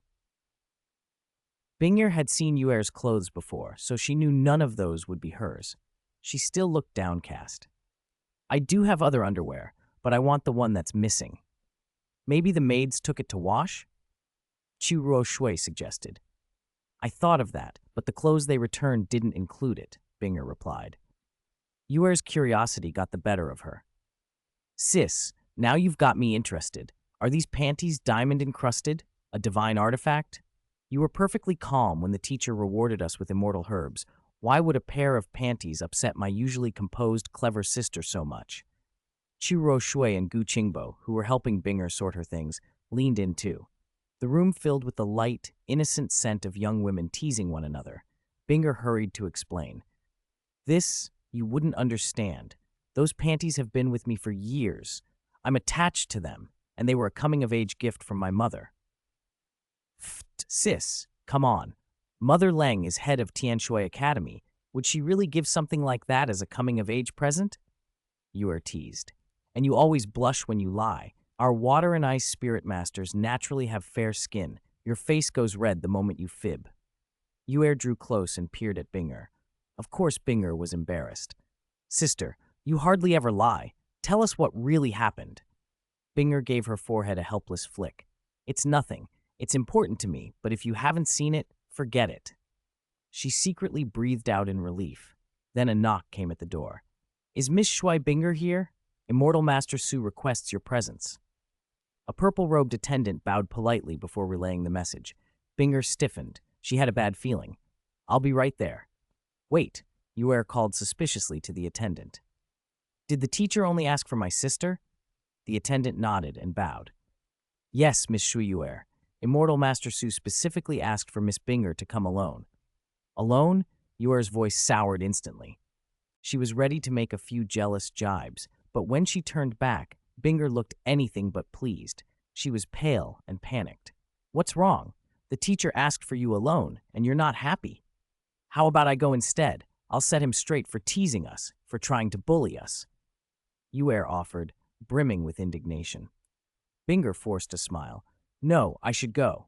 I'm just a little tired from cultivation and the testing today. I'll rest a bit and then go. You should all get some sleep too. We have training tomorrow. She closed the door behind her companions, and as soon as she was alone, leaned against it with a changing expression. Oh no, why would the teacher want to see me alone at this hour? It's over. It's over. What if he found out? What should I do? I must have disappointed him terribly.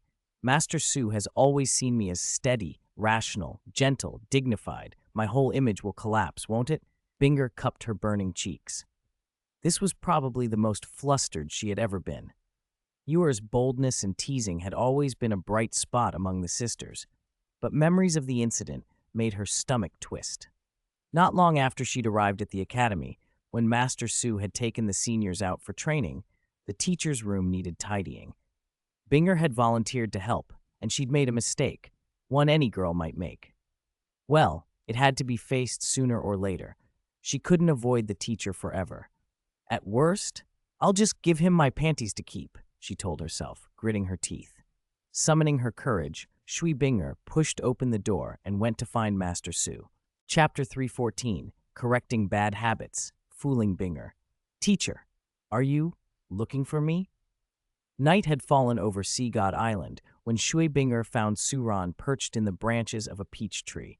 There had been no peach trees on the island before he arrived, but he brought them with him. Seeds had scattered, and in just over a month, the saplings had grown as sturdy as coconuts. After a few more weeks of blooming, they were heavy with leaves, and the scent of peach blossoms rode the sea breeze. The tree had become Suran's usual spot whenever he had nothing pressing to do, and perhaps it would become a small landmark of the island. The blossoms were at their peak. Not even the wind could dislodge them. Shui Binger walked up uneasy and looked up. Suran leaned against a branch and regarded the pretty girl with a cool expression. He had no intention of scolding her. Instead, he held out a blossom-laden limb. Do you want to come up and sit with me? Okay. She grasped the branch and pushed off, landing next to him. The section of branch bowed a little under her weight. She only settled when he gave it a gentle tug and steadied her. Teacher, are you very bored? She asked, confusion in her eyes. From his tone and manner, it didn't seem like punishment was coming. Had he not discovered the underwear she had hidden? If not, a small rush of relief warmed her. Bored? Suran smiled. A little. From a normal perspective, he really was. He could sit there all day listening to the wind and watching the sea, content to do nothing. The only thing he couldn't let go of was the little koi at home. She still couldn't walk steadily. Before leaving, he'd made a set of building block puzzles for her to play with. He wondered how far she'd progressed. In a few years, she'd be 6. She should inherit his peach branch spirit technique. But those thoughts were premature. Coming to Sea God Island was because I was worried about the assessment, he said. You're already strong. There isn't much left for me to teach on power alone. What worries me more is your state of mind. Shui Binger blinked. Suran's tone turned gentle. You've been away from home for a long time, training hard, pursuing strength. I might have overlooked the pressure you're under. He gave her a trusting look. Binger, I've always trusted you. You're an excellent spirit master, an outstanding student, and a leader to the older sisters. I asked you to come because I wanted to talk about how you all are, really. Do you feel pressured? Is there anything troubling you? Anything you need to release? Anything at all. Tell me. Maybe I can help. He didn't ask about the missing underwear directly. He framed it as concern for their mental health. As a teacher, he had a duty to care for them, to correct their faults. Hearing such sincere praise, Shui Binger's heart stopped. He thought so highly of her, an excellent spirit master, an outstanding student. Hearing his appreciative gaze, she froze, every sound seeming to fall away.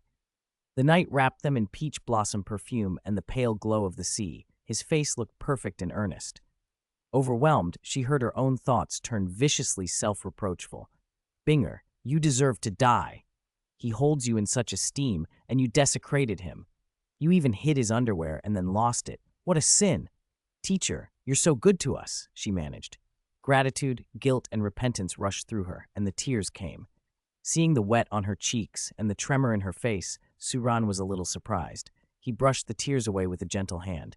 You girl, why are you crying for no reason? Someone might think I'm bullying you. He looked puzzled. He had tried to be kind, so why the tears?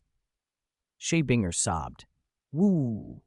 Teacher, you're too good to us. Binger is moved. Binger is sorry. I've let down teacher's trust. Woo! The moment his warm fingers touched her face, something between them shifted. Shui Binger, overcome with remorse, threw herself into his arms and clung to him, as if there were no barrier left between teacher and student. At a distance, Shu Yuer watched through a telescope borrowed from Yiran Jie. From where she hid, she could dimly see Binger collapse into Suran's arms, and her face puffed up with outrage. Oh, you rotten sister, you rotten teacher, secretly having a romantic affair behind our backs. Good thing I noticed, otherwise you'd have fooled us. Not sleeping at night, skipping cultivation, secretly meeting. I'm going to see what you do next. She swallowed a nervous gulp. Would they start a passionate wrestling match? She couldn't wait. If something happened, she'd rush up and join. It's more fun when sisters enjoy it together. With eager anticipation, she watched the pair. But there was no passionate wrestling. After a little while of comforting, Suran let her go. Shui Binger wiped her eyes and reluctantly left his embrace.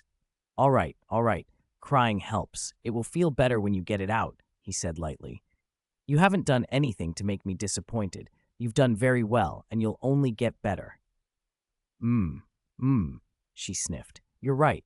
We shouldn't keep things from each other. Teacher, you're right. Binger will tell you about Yuer and Ruo Shui's situations now. Binger doesn't know if it's right, but teacher will make his own judgment. Under his gentle gaze and persuasion, Shui Binger's heart melted completely. She straightened, resolved. Immediately, she set her mind to betraying her sisters. She would tell their teacher everything. Chapter 315. Sister, are you trying to destroy me? Teacher, actually, everyone misses the academy a lot. When you weren't here, we missed you terribly.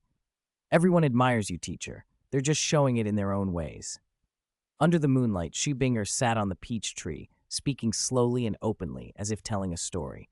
Teacher, did you know Ruo Shui's family has a rule that a woman must marry a man whose spear skill is better than hers? But after Ruo Shui learned the Yang family spear and White Dragon's roar from you, teacher, it's almost impossible for anyone in her family to be better than her. Ruo Shui jokes that she might never get married in her life. Actually, she knows very well there's one person whose spear skill is better than hers, and that person is you, teacher. So what Ruo Shui talks about most is practicing spear skills with you, teacher. As the saying goes, the fiercer the spear play, the deeper the affection. A long spear standing tall, incomparable in elegance. Who could resist the splendor of that scene? Listening to Shui Binger recount Chu Ruo Shui's situation, Suran nearly fainted and leaned against the peach tree. Why didn't anyone say this sooner? If the Chu family really enforces that rule, I shouldn't have taught her spear techniques. If she can't marry because of me, won't that be my fault? What am I supposed to do? Teach less? If she trains more, she'll only become more unmarriageable. A mischievous, absurd idea flashed through Suran's mind, arrange for Ruo Shui to betray the sect. The peach blossom token imprint the system had given said that before a student graduates, if they betray the sect and commit expellable crimes, all cultivation techniques and unique skills learned at Taoyuan Academy would be wiped. That would solve things. She quickly discarded the plan. It wasn't just Qian Shui Binger went on to mention Gu Qingbo, Yu Hairo, Shen Luyu. Most of them came from prestigious families in Tianshui City. Like Zhu Zhuqing from Shrek Academy, being born into a prominent family meant more rules, and marriages were often decided by others. If not for their exceptional aptitude, their performance at Tianshui Academy, and later joining Taoyuan Academy, they'd probably already be married off. Thinking of some kids from elsewhere who indulged early, the average marriage age on Douluo Continent was clearly young. Even now, with the girls' strength and status giving them more say, parents still obsess over marriage and have unrealistic expectations. Their excellence, paradoxically, made it harder to find a suitable match. Of course, families like the Dragon Dukes and Snake Grannies had long since looked at the peerless, immortal Master Su with greedy eyes. Wouldn't it be perfect for such an outstanding teacher to become a son-in-law? Tiny beads of sweat formed on Suran's forehead. Carrying the karma of all her students' potential marriages, this teacher could not handle it. Between Bibi Dong, senior sister Ning Rongrong, and High Priestess Posey, she'd already had enough trouble. However, teacher, I think Yuer is the worst off mentally. She keeps telling us she wants to conquer you, teacher, and trample you. Is it because her love for you is so deep it turns to hate? Or has her pursuit of power gone to an extreme and she really wants to surpass you? Wicked disciple, not only does she covet me, she wants to oppress me too. This is intolerable. What are you mumbling about? You haven't gotten to the point yet. Sister, are you even capable? You can't even seize such a perfect opportunity. If you can't, then let me. From nearby, a sulky Shuyuer grumbled. She had been peeking at the teacher and was furious to see her sister actually chatting with Suran on the peach tree. She didn't realize danger was already approaching. A peach blossom branch reached behind her and smacked her on the back of her head. Who is it? I'm busy. Don't bother me. Clang! She got hit twice more, harder this time, and a large bump instantly rose. Pain made Shuyuer rub the back of her head furiously. Who smacked me so hard? I challenge you to a duel. She turned, and the only thing in sight was a peach blossom branch. Shuyuer deflated. The branch was clearly being controlled by the teacher. Putting away her binoculars, she looked resentful. What the heck? Yuranjie's little treasure isn't even working. The teacher can spot me from so far away. I was going to use it to peek when the teacher was bathing later. Before she could finish complaining, she looked back up at the tree, and the teacher and her sister were gone. In the blink of an eye, a face of peerless beauty appeared in front of her, making her drop the binoculars in shock. She snatched them up and hid them behind her back, stammering. Teacher, why are you here? Shouldn't I be asking you that? It's late. What are you doing sneaking around instead of sleeping? Suran didn't expose her secret, but scolded in a stern voice. Go back and get a proper night's rest. Tomorrow morning, I'll hold a meeting for the 9 of you. Be mentally prepared and be honest. If you don't listen, I'll use school rules to punish you. Shuyuer was terrified and nodded repeatedly. Yuer is the most obedient to the teacher. Yuer is the best behaved. Yuer will go back to sleep now. Back in their room, Shuyuer was still shaking. Everyone knew a homeroom teacher's fury was terrifying. Even the class troublemakers dared not disobey. She immediately sought out her sister. Sis, what did you just tell the teacher? He was so scary. He actually threatened me. He's also holding a meeting for us tomorrow morning. What kind of meeting is that? Sis, are you and the teacher keeping secrets from us? Shui Binger felt a little guilty. She pursed her lips and asked gently, Yuer, if the teacher asked me about your daily life and I told him the truth, would you think I was despicable, telling tales to the teacher? What? How could I think that? No, of course not. You're just building a bridge of communication between us and the teacher. That's a good thing. Is that so? Then I'm relieved, phew. Shui Binger sighed. Shuyuer pressed on, cupping her face and looking expectant. So what did you tell the teacher? Did you say, Yuer studies hard, follows her senior sisters, is a rising star, and is the teacher's most loyal little disciple. Shi Binger blinked. I didn't exactly say that. I told the teacher that you're infatuated with him, that you hug your quilt and shout, 'Teacher is awesome' in your sleep."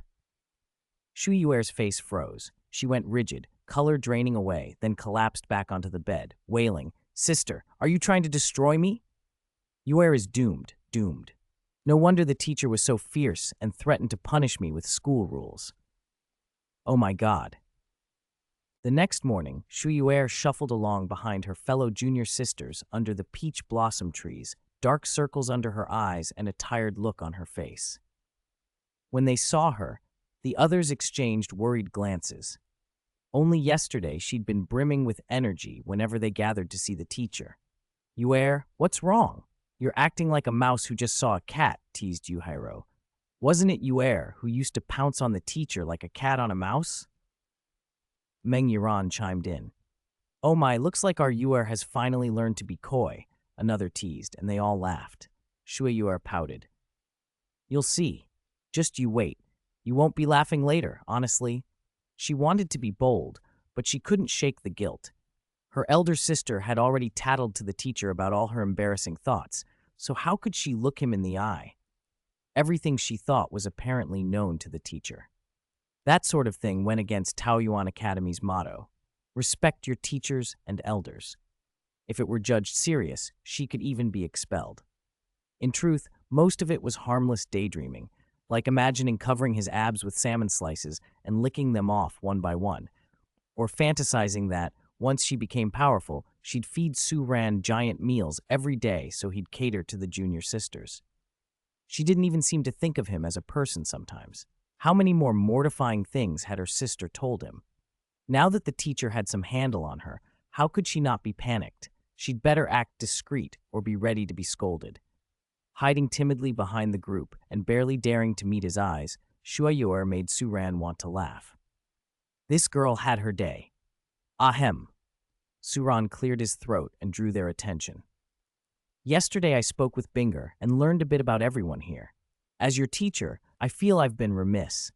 Up until now, I've focused on helping you grow stronger, on increasing your spirit power, and on teaching moral lessons, but I haven't considered your daily lives enough. Don't be nervous. The reason I gathered you is to let you relax. I've coordinated with the Great Priest. Soon, led by Sea God Island, a grand ocean festival will be held. All the major islands will show off ocean treasures and perform sea customs and entertainments. Take this chance to rest and have fun. You don't need to worry about the Sea God assessment. As your teacher, I hope that during the ocean festival, you'll better understand the ocean and meet more friends and companions." Suran didn't bother with suspense. He said what he meant plainly. He also thought, perhaps these girls were a bit starved for interaction with men. That was why they made such wild, infatuated fantasies about their teacher. Most academy students were female and had little contact with men. When bored, they resorted to daydreaming. Besides, the only 4 male students were not exactly ideal.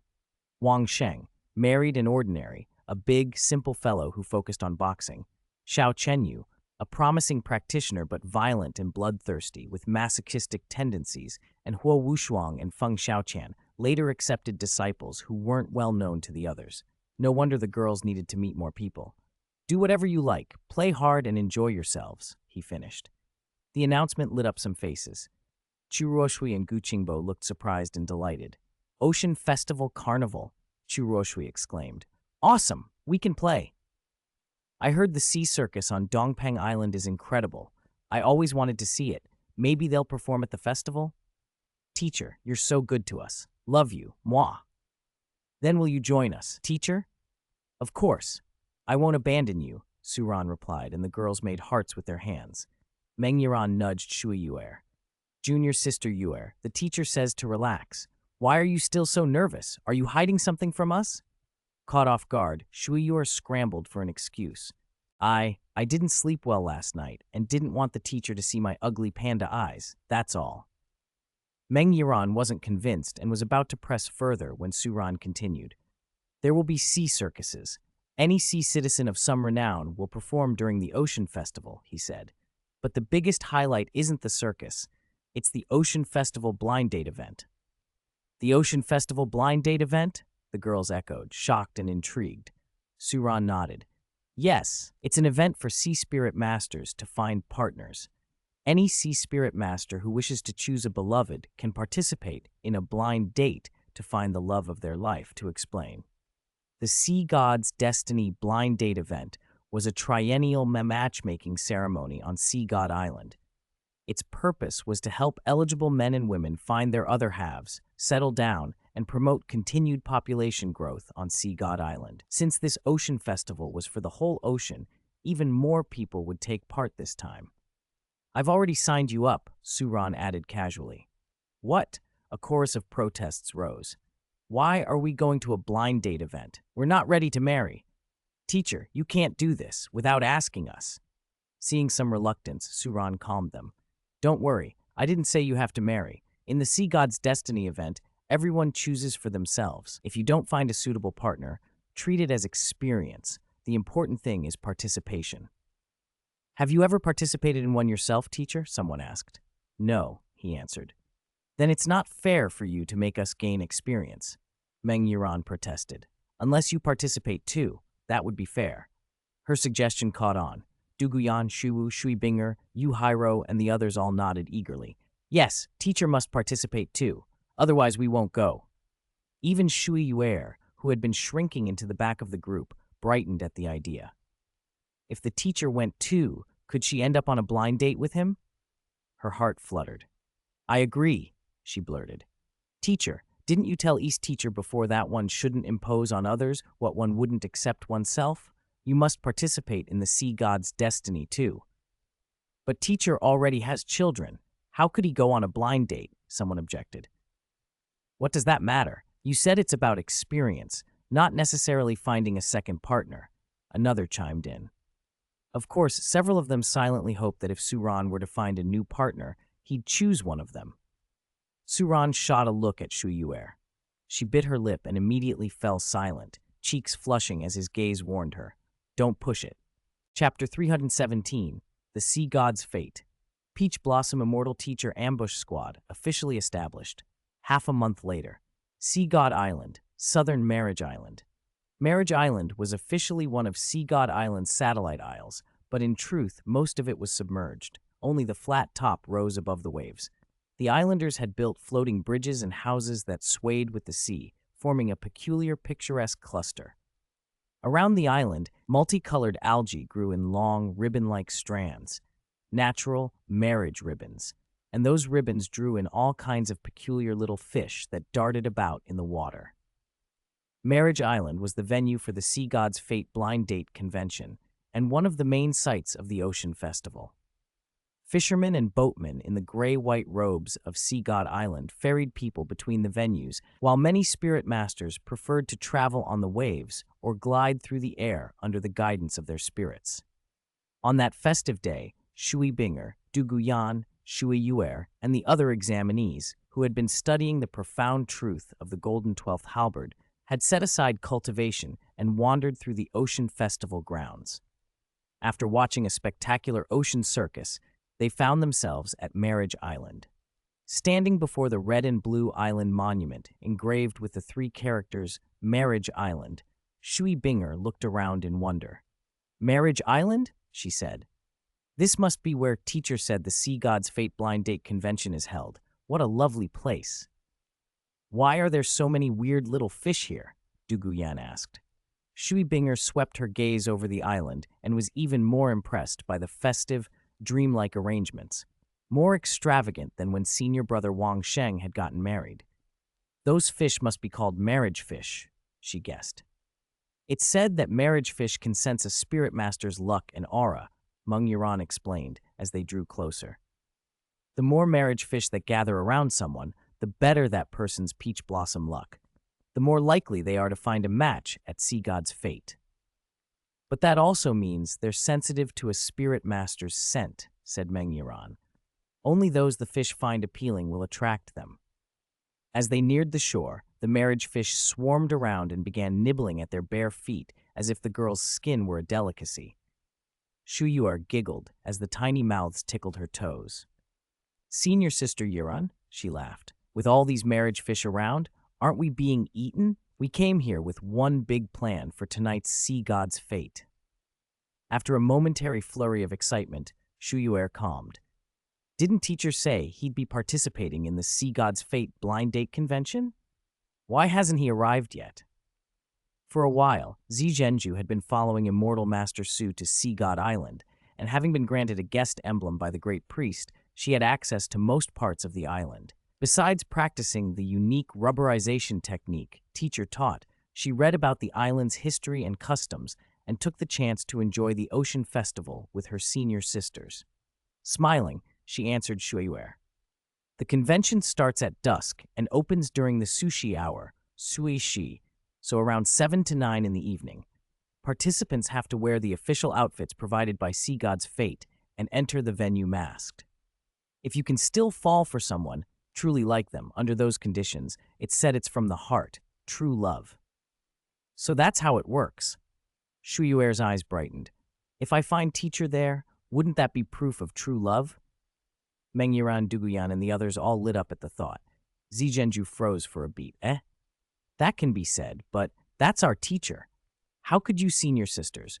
What's wrong? Shuyuer interrupted.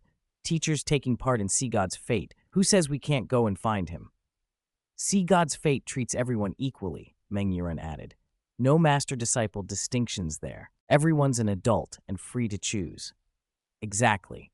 If we hadn't convinced teacher to join, I wouldn't even have cared about this blind date thing. We came for teacher. Zhenju wasn't very close to all her senior sisters and was stunned to hear them actually eyeing Immortal Master Su. In her mind, Immortal Master Su had always been a sacred, untouchable figure, respected and admired from afar. She didn't expect her senior sisters to talk about getting him. A mischievous part of Zhenju's heart stirred, but she kept a measure of respect. Isn't this inappropriate? She protested softly. After all, teacher taught us this unique technique and gave us immortal herbs. Isn't it too much to treat him as a sea god's fate partner? How is it too much? Shuyuer scoffed. Teacher is handsome. He sways us with that perfect bearing and those eloquent gestures, and then he doesn't take responsibility. Bad man. We must teach him a lesson at Sea God's fate. Let him know seduction has consequences. One of our Peach Garden Academy sayings applies here. Within the rules, fulfill your duties. Outside the rules, do as you please, Qian declared. Sea God's fate is outside the Academy's rules, another senior said. I hereby propose we form the Sea God's Fate Peach Blossom Immortal Teacher Ambush Squad. Who's in? The senior sisters began chiming in, and Zhenju could only stare. They had crossed a line she never thought they would, and yet their camaraderie and shared boldness were contagious. We won't let outsiders steal our teacher, Mengyiran announced. I'm in. Me too. Qian and several others echoed. Shui Binger and Duguyan glanced at each other and raised their hands as well. Count us in. Excellent. Shuyuer clapped her hands, thrilled. Then she turned to Zhenju. Junior sister Zhenju, you're not an examinee of Sea God Island, but you are teacher's student. Want to join our squad? Zhenju hesitated, then swallowed. May I? Of course, Shuyuer said. Our squad's motto is compete, compete, and compete again. Take him down, take him down, take him down again. As long as one of us can make the Peach Blossom Immortal Teacher's heart stir, then there'll be blossoms everywhere. Everyone can join. The enthusiasm moved Zhenju. All her senior sisters had signed up. If she refused, she'd lose face. Zhenju is willing to advance and retreat with her senior sisters, she said seriously, trying to keep her voice level. I mean no disrespect to teacher. Wonderful, they cried. So what do we do next? There's more than an hour until Sea God's fate begins. Let's change into the official outfits and pick masks, suggested Mengyiran. Then scout out Marriage Island, learn the terrain, make disguises, and make sure teacher can't escape. That sounds like a plan, Duguyan agreed. An hour later, at dusk, 10 masked maidens, now in the official Sea God's fate attire, had slipped into the interior of Marriage Island. They had changed, disguised, and positioned themselves. They waited for one thing only, to ambush teacher. Chapter 318, Shuyuer's 10 births and a missed moment with her teacher. The setting sun bled red across the blue sea. Marriage Island was coming to life. At its center, in Marriage Square, stood the giant concentric tree, hung with countless affinity bells and red and blue tags, keepsakes tied by the couples who had matched at the Sea God's Fate blind date convention. Beneath the tree, a middle-aged man and woman in purple-black robes stood side by side. They were the Grand Deacons of Sea God Island, the matchmaker Yin Po and the Old Man of the Moon, Haiyue Lao. Responsible for everything on Marriage Island, they ranked just under the 7 saint pillars of Sea God Island.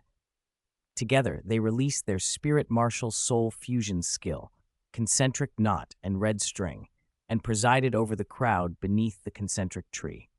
It is my great pleasure, by the Grand Priestess's arrangement, to announce the opening of this year's Sea God's Fate Blind Date Convention. It will last 3 days and 3 nights. We are here to help all lovers find their life partners. This old woman will now read the schedule. Day 1. From now until this time tomorrow is free interaction. Participants may roam any public area on Marriage Island to meet potential partners. Each woman will receive 3 red strings to connect with 3 men. These are tied to the man's left hand as a sign of affection. Each man will receive 3 blue heart knots to tie to a woman's right hand as a sign of admiration. On day 2, those who have received a token will stay to make their final choice. Each person may choose only one partner. On day 3, all matched couples will return to the concentric tree to undergo our matchmaker and Old Man of the Moon's fusion skill, red string concentric knot, hearts entwined, completing the couple's task. They will finalize their choice, share a deep kiss, and receive the concentric tree's blessing. Under the red string concentric knot, hearts entwined, couples gain an extraordinary harmony. They cannot lie to one another and briefly share a telepathic connection. This was why Yin Po and Haiyue Lao were so highly regarded in matters of marriage on Sea God Island.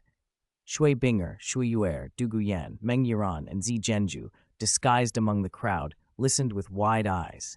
The 3rd day, especially, set their hearts racing. If their teacher took part and was matched with one of them, they'd experience a couple's interaction and, in the end, could share a deep kiss. The thought alone made them giddy. During the Sea God's Fate, men wore blue robes and masks, with strict hairstyle requirements forbidding anything ostentatious. Women wore red robes, and a similar standard applied to them. Once dispersed in the crowd, it was impossible to identify people without speaking, and even a recognized voice could be lost among the throng. That was the point. Connect hearts first, then consider appearances. More and more spirit masters flowed in. This year's convention was livelier than ever. Haiyue Lao added with relish. Not only are spirit masters from both inside and outside Sea God Island participating, but also the top red test candidates who made names for themselves these past 2 years. They are said to be successors of the Grand Priestess who passed the red level 7 tests or higher, and there are even rumored inheritors of the Sea God among them. Each is as beautiful as a holy maiden, enough to shame flowers and make fish sink. If any young man wins their favor today, it will be a blessing worth 8 lifetimes. Seize the chance, youths. And, Haiyue Lao continued, rubbing his beard, this old man must say, among us today is a rare, hidden dragon. The teacher who the Grand Priestess once entertained, the one who trained our island's young priests and sea god inheritors, has come. Little is known about him, but he is extraordinarily powerful and devastatingly handsome. Even our Grand Priestess, well.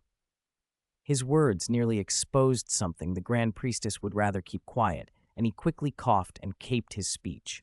Still, the mention of such a teacher sent the crowd into an uproar. Shui Binger, Du Guyan, and the others were already famous on Sea God Island. During their assessment, they had produced 9 red lights that lit the sky, and their beauty made them idols to the island's young men. Hearing they were participating set many blue-robed youths buzzing. The young priestesses are coming to the blind date convention? Binger is my white moonlight. Binger is gorgeous, but I prefer Yuer. She's lively and fun. I'd never be bored. Goddess Yan is my lifelong love. Cold, aloof, lonely. Oh, to be punished by her. Yiran, I've liked you forever. Wait for me. The men's enthusiasm sparked a wave of searching for the priestesses. There were 9 top assessors. If you could win one, your life would be made. The girls, too, were keen to find the mysterious teacher mentioned by Haiyue Lao. Though little was known of immortal Master Su, he had spent time on Sea God Island, and the island's maidens had long admired him from afar. Once they heard he might be on Marriage Island, they swept their gazes hungrily through the blue-robed crowd. Their longing for the teacher made Meng Yiran and the others anxious, but Shuyuer smiled faintly. As his disciple, I know him best. I have the advantage. Judging by his temperament, what would he do now? He wouldn't be shouting and pushing with the crowd. He'd be calm and understated, the opposite of those making a show. With that, Shuyuer's eyes fixed on a blue-robed man with a plain mask, no patterns, whose height matched her teacher's. After the opening remarks, he had shown almost no emotion. Confident, Shuyuer approached, raising her voice in a higher register to avoid recognition. This humble girl spotted young master's extraordinary composure from across the crowd. May I speak with you and exchange a red string of connection? She waited expectantly. The man's reply was not a composed answer, but a silly, guileless chuckle. He behaved like a simpleton who had been offered a treasure. Heh, my mother wasn't lying. The sea god's fate really does give you a wife. I knew I wasn't an idiot. I'm charming. Come home with me and give me a baby. Shuyuer's face went cold with sweat. That voice, such a tone. Without hesitation she fled, putting as much distance between them as she could. Forgive this humble girl, young master. I once gave birth to 10 children at once. I cannot bear any more. I take my leave. May you soon find a virtuous wife. Only then did the man, Suran, who had been hiding behind the plain mask, let out a relieved sigh. I wonder which disciple that was. Yuer, or Ruoshui, or Yiran. Such quick judgment, spotting me so fast. Good thing she tried to flatter me. How clever. Whoa. Suran glanced over the crowd, watching the hopeful faces searching for partners. He preferred to avoid the crush and find a quieter spot where he could observe and listen to music, rather than be swept up in the frenzy of the first day. 319. Duguyan cleverly used a strange poison to lure the master to come. This is really a headache, Duguyan muttered. Marriage Island is so big, how am I supposed to find Teacher Suran? Besides, Teacher Suran is clever. If this were ordinary mingling, even if he were standing next to us, we might not notice him. I wonder what Binger and Yiran are doing now. Shuayur, the unreliable one, promised to form a Peach Garden immortal matchmaking sniper squad, but she didn't unite everyone. She just ran off. It seems everyone has their own plan, to be the first to capture Teacher Suran and claim him for themselves. In that case, I won't be polite. Duguyan, wearing a dark purple mask, walked down Qingyuan Street. Qingyuan Street was the busiest avenue on Marriage Island, a symbol of romance. At its entrance hung a slogan, "Through wind and rain, I'll wait for you on Qingyuan Street." The stalls sold every kind of couple trinket, and games ran every few steps. Matchmakers, truth or dare, pictorial charades, no defense tonight, find the tall, strong, and handsome, and more. On the first day of the Sea God's Fate event, most visitors came to Qingyuan Street for fun. Duguyan was no exception. Her eyes swept over the eager, blue-robed young men. Her face remained expressionless behind the mask. With the arrival of the young priests, the island's men were crazed with excitement. Any figure who even faintly resembled a Taoyuan student drew them in. Little did they know these priestess candidates had spent day and night with immortal Master Su. After seeing a celestial being, who would be interested in ordinary mortals? Still, the young men's enthusiasm made it obvious that the ones exchanging devotion threads were not Teacher Suran. Even if he had come disguised, he wouldn't change his calm, observant nature to act like a love-struck fool, groveling at every beautiful face. Teacher Suran simply would not be on Qingyuan Street behaving like that. As Duguyan turned down the avenue, she brushed off 2 men who tried to tie a red thread on her. Then an idea struck her. Trying to find Teacher Suran, who didn't want to show his face, among thousands of masked participants was impossible. But what if she didn't search for him? What if she made him come to her? She wouldn't seek Teacher Suran. Teacher Suran would seek her. That was the bearing of a senior sister of Peach Garden Academy. A sly smile curved beneath her mask. To all shopkeepers and citizens of Sea God Island, I apologize in advance. If I ever inherit the position of Great Priest or Holy Pillar Guardian, I will recompense you well. She stopped at a stall called Honey Coconut Water City. Shopkeeper, your coconut juice tastes very good. Where does the water come from? Most seawater is salty, but yours isn't. The stall hand shrugged. We have our own fresh supply on Marriage Island, filtered from deep-sea thermal springs and drawn through the marriage well. It's the purest fresh water on Sea God Island. Our coconuts are fresh too. Where is the well? Zhu Zhuqing asked. It's my first time on Marriage Island. I want to taste the marriage water. Maybe it'll help me find true love. The marriage well is at the foot of Marriage Mountain, the end of Qingyuan Street. Many come there to sip the water when seeking romance. Thank you. Zhu Zhuqing nodded and walked on without looking back. At the end of the street rose a small hill draped with red and blue ribbons. At its base stood an ancient well where people queued for water. The masks were specially made for the festival, flip-up covers for mouth, nose, and eyes, with tiny breathing holes so wearers could eat and drink without revealing their features. An old woman tended the well, ladling water and murmuring blessings. Drink, lovers, drink your fill. Those without love do not force it. Marriage water leads to romance. May you young people find your true one. Grandma, may I have a cup of marriage water? Zhu Zhuqing stepped forward, tossed a few marriage coins, and bowed respectfully. The old woman didn't lift her head. Child, do you have a sweetheart? Zhu Zhuqing froze.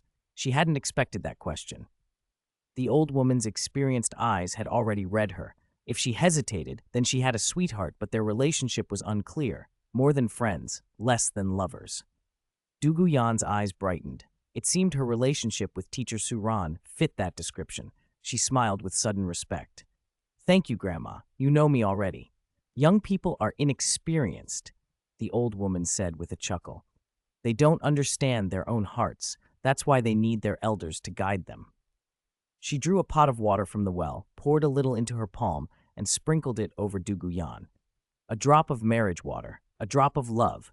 Be firm and follow your heart. Then she handed Zhu Zhuqing a cup full of clear water. Drink this. Wash away the superficial. I wish you a happy ending with your destined one. Zhu Zhuqing inhaled and tightened her jaw. Sorry, Grandma. To make Teacher Suran come, I have no choice. As she accepted the cup, a faint gray poisonous qi flowed from Zhu Zhuqing's fingertips, seeping almost imperceptibly into the kettle. Thank you, Grandma, she said, forcing an ordinary smile. She walked a few paces aside and drank the marriage water, then waited. The poison she'd used was no ordinary lethal toxin. It was a calamity poison art designed to block a spirit master's spirit meridians and stiffen the body at first. Purple lips, dilated pupils, trembling limbs. But its true effect was to convert that calamity into blessing. Once Zhu Zhuqing performed the calamity poison art, it would reverse the harm, unblocking meridians and making cultivation smoother for a time, increasing their training speed. At first, the drinkers only thought they felt unwell. Then more began to show symptoms. Someone in the crowd finally cried out, "It's poisoned! The marriage water is poisoned." One pot could fill 10 or 20 cups. 10 to 20 people went half-collapsed around the well, their lips purple, pupils blackened, bodies shivering. Fear spread instantly. People scattered and no one dared to approach the marriage well anymore. Chapter 320. Disciples exhausted like dogs. Priests steal the results. Poison? Where did this poison come from? Could this be Senior Sister Six's doing? Only Senior Sister Six can cure a poison she herself cultivates, or our master. My word, what an insidious technique, worthy of Senior Sister Six. Why didn't I think of it? Indeed, Master was right. Anyone who uses poison is not easy to deal with. Soon the news that the marriage well had been poisoned spread through Qingyuan Street. The once lively square emptied. Only a few women in red robes still dared to approach. Most of the onlookers were Taoyuan students who had rushed over after hearing the news, Shui Binger, Chu Ruoshui, Gu Qingbo, and the others. Seeing poisoned people collapsed around the well, they quickly guessed who was responsible. Senior Sister Six, Zhu Zhuqing. Still, Shui Binger couldn't help but worry. Taoyuan school rules forbid killing the innocent or harming others without cause, she said. If Senior Sister Yan poisoned people coming to seek marriage, she's broken the rules. Even if Master is brought here, she will be punished. At the least, disciplinary caning and a period of reflection. At worst, expulsion. Though the Academy had never actually expelled anyone, The rule existed, and it was natural for Shui Binger and the others to think so. Around the marriage well, several junior sisters happened to pass one another. Their eyes met, none spoke. They recognized classmates, then turned away, pretending to study the marriage fish in the canal or admire the peach blossoms. Now that Du Guyan's scheme had been exposed, it was smarter to play along and wait to see what would happen. As expected, the physicians and healing spirit masters on Marriage Island, skilled at treating all manner of sea illnesses and injuries, were helpless against the poison of misfortune that Du Guyan had cultivated. After examining the victims, they all shook their heads and gave the same verdict. Not curable, but not fatal either. What exactly is this poison? Who would dare drink from the marriage well if we can't figure it out? The well is the island's main fresh water supply. If it's out of commission, the 3-day Sea God's Fate blind date event will be short on water. We don't know what kind of poison this is. It's unheard of and unseen in our annals. It's strange. It seals a person's meridians and causes unbearable itching, but it doesn't kill. Shall we report to the guardian Douluo and suspend the Sea God's Fate event? No need. The marriage well can still supply water. As for these poisoned people, there's no need to panic. I think someone will come to help detoxify them. At that moment, Hai Yue Lao, the old man of the moon, came slowly down, leaning on his cane. After inspecting the victims, he gave orders calmly. If anyone present had been trying to harm people during the event, now attended by several young priests, the legendary immortal Master Su, and even the Grand Priestess, they would be courting death. With Hai Yue Lao's directions, the Sea God's Fate staff withdrew relieved, though puzzled. Could this really be a lover's quarrel gone too far? To actually poison people?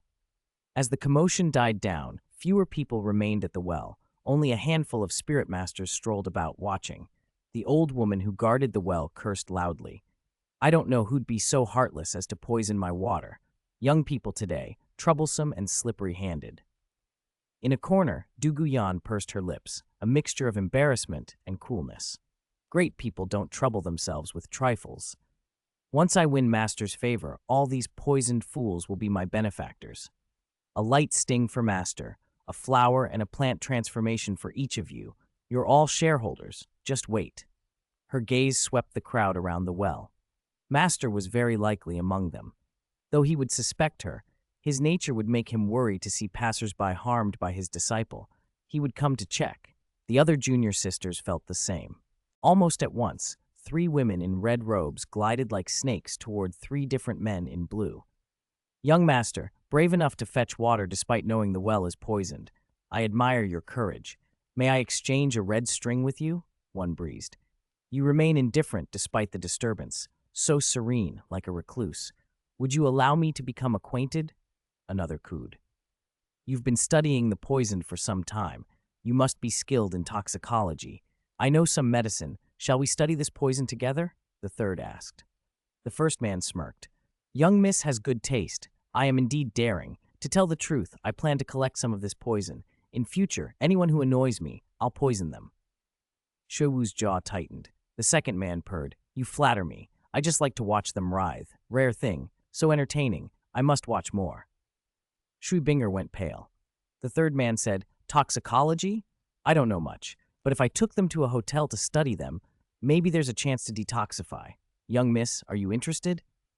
Get lost, you pervert, Du Guyan snapped. Her face went cold. She nearly slapped him away, the edges of her mask cracking. She'd been searching for Master, and instead had attracted men looking to exploit the situation. How unlucky. Shui Binger, Shui Wu, and Du Guyan exchanged awkward, forced smiles. Damn it, a failure, such a failure. We didn't find Master, and only drew a pack of monsters. Do we really not know Master that well? While the students wallowed in self-doubt, on the highest pavilion of Qingyuan Street, a man in a plain blue robe sat with a mask that made him unremarkable at first glance. Yet every movement he made radiated a boundless ease. He sipped peach blossom wine and surveyed Marriage Island from above. The scene at the marriage well did not escape his wisdom eye. A woman in a red robe, a trident motif painted on her face, alighted beside him with a soft murmur. Students poisoning and harming people, yet immortal Master Su drinks wine at leisure. You must have sensed this early, she teased. This girl's methods are harsh, but she keeps a sense of proportion. Once she's had her fun, she'll help them detoxify and maybe even bestow some small fortune on them, Suran said casually. He wasn't wrong. Senior sisters like Duguyan, though still students, were already formidable in the spirit world, helping boys and girls at levels 20, 30, or 40 to advance by a level or two to raise their spirit power a bit. These were things they could do. But the Grand Priestess is at ease, even attending the sea god's fate. Have you truly given up the past, started anew, and seen the light? He added. Ah, I have indeed seen the light, she smiled. I have someone in my heart, but I don't know how to deepen our bond. This sea god's fate seemed an opportunity. As for cheating, Immortal Master Su, you already know my identity, haven't you? Poseidon laughed without restraint, sweeping her skirt as she sat. Is it not lonely to drink alone at a height? May I have the honor of drinking with you? Please do, Suran replied, handing her a can of peach blossom wine. He was not truly alone, since the deep-sea demon whale king self-sacrificed during his divine tribulation, transforming into the whale dragon god and merging into Suran's divine ring. The whale's divine soul had been hidden within the ring. It was constantly by Suran's side, asking for wine. Thus Suran had taken to drinking more. After 3 rounds of wine, the moonlight thinned and it neared midnight. As Suran had expected, Duguyan and her companions had searched the surrounding crowd all night without finding Master. Instead, they'd been bailed up by all kinds of oddballs. In the end, they had no choice but to detoxify the poisoned and help them clear blocked meridians and spirit power bottlenecks. The other junior sisters, busy most of the night searching and flirting, finally collapsed exhausted under the concentric tree. Poseidon, flushed from the peach blossom wine and delighted to hear Duguyan had detoxified the victims, was in high spirits. She unfastened the distinctive red string, engraved with the character she from her wrist, and dangled it before Suran. I know Immortal Master Su came to the sea god's fate at your disciple's request, she said warmly. Since you're here, why waste the fate? Will you exchange a red string of connection with Xier and experience the charm of this sea god's fate together?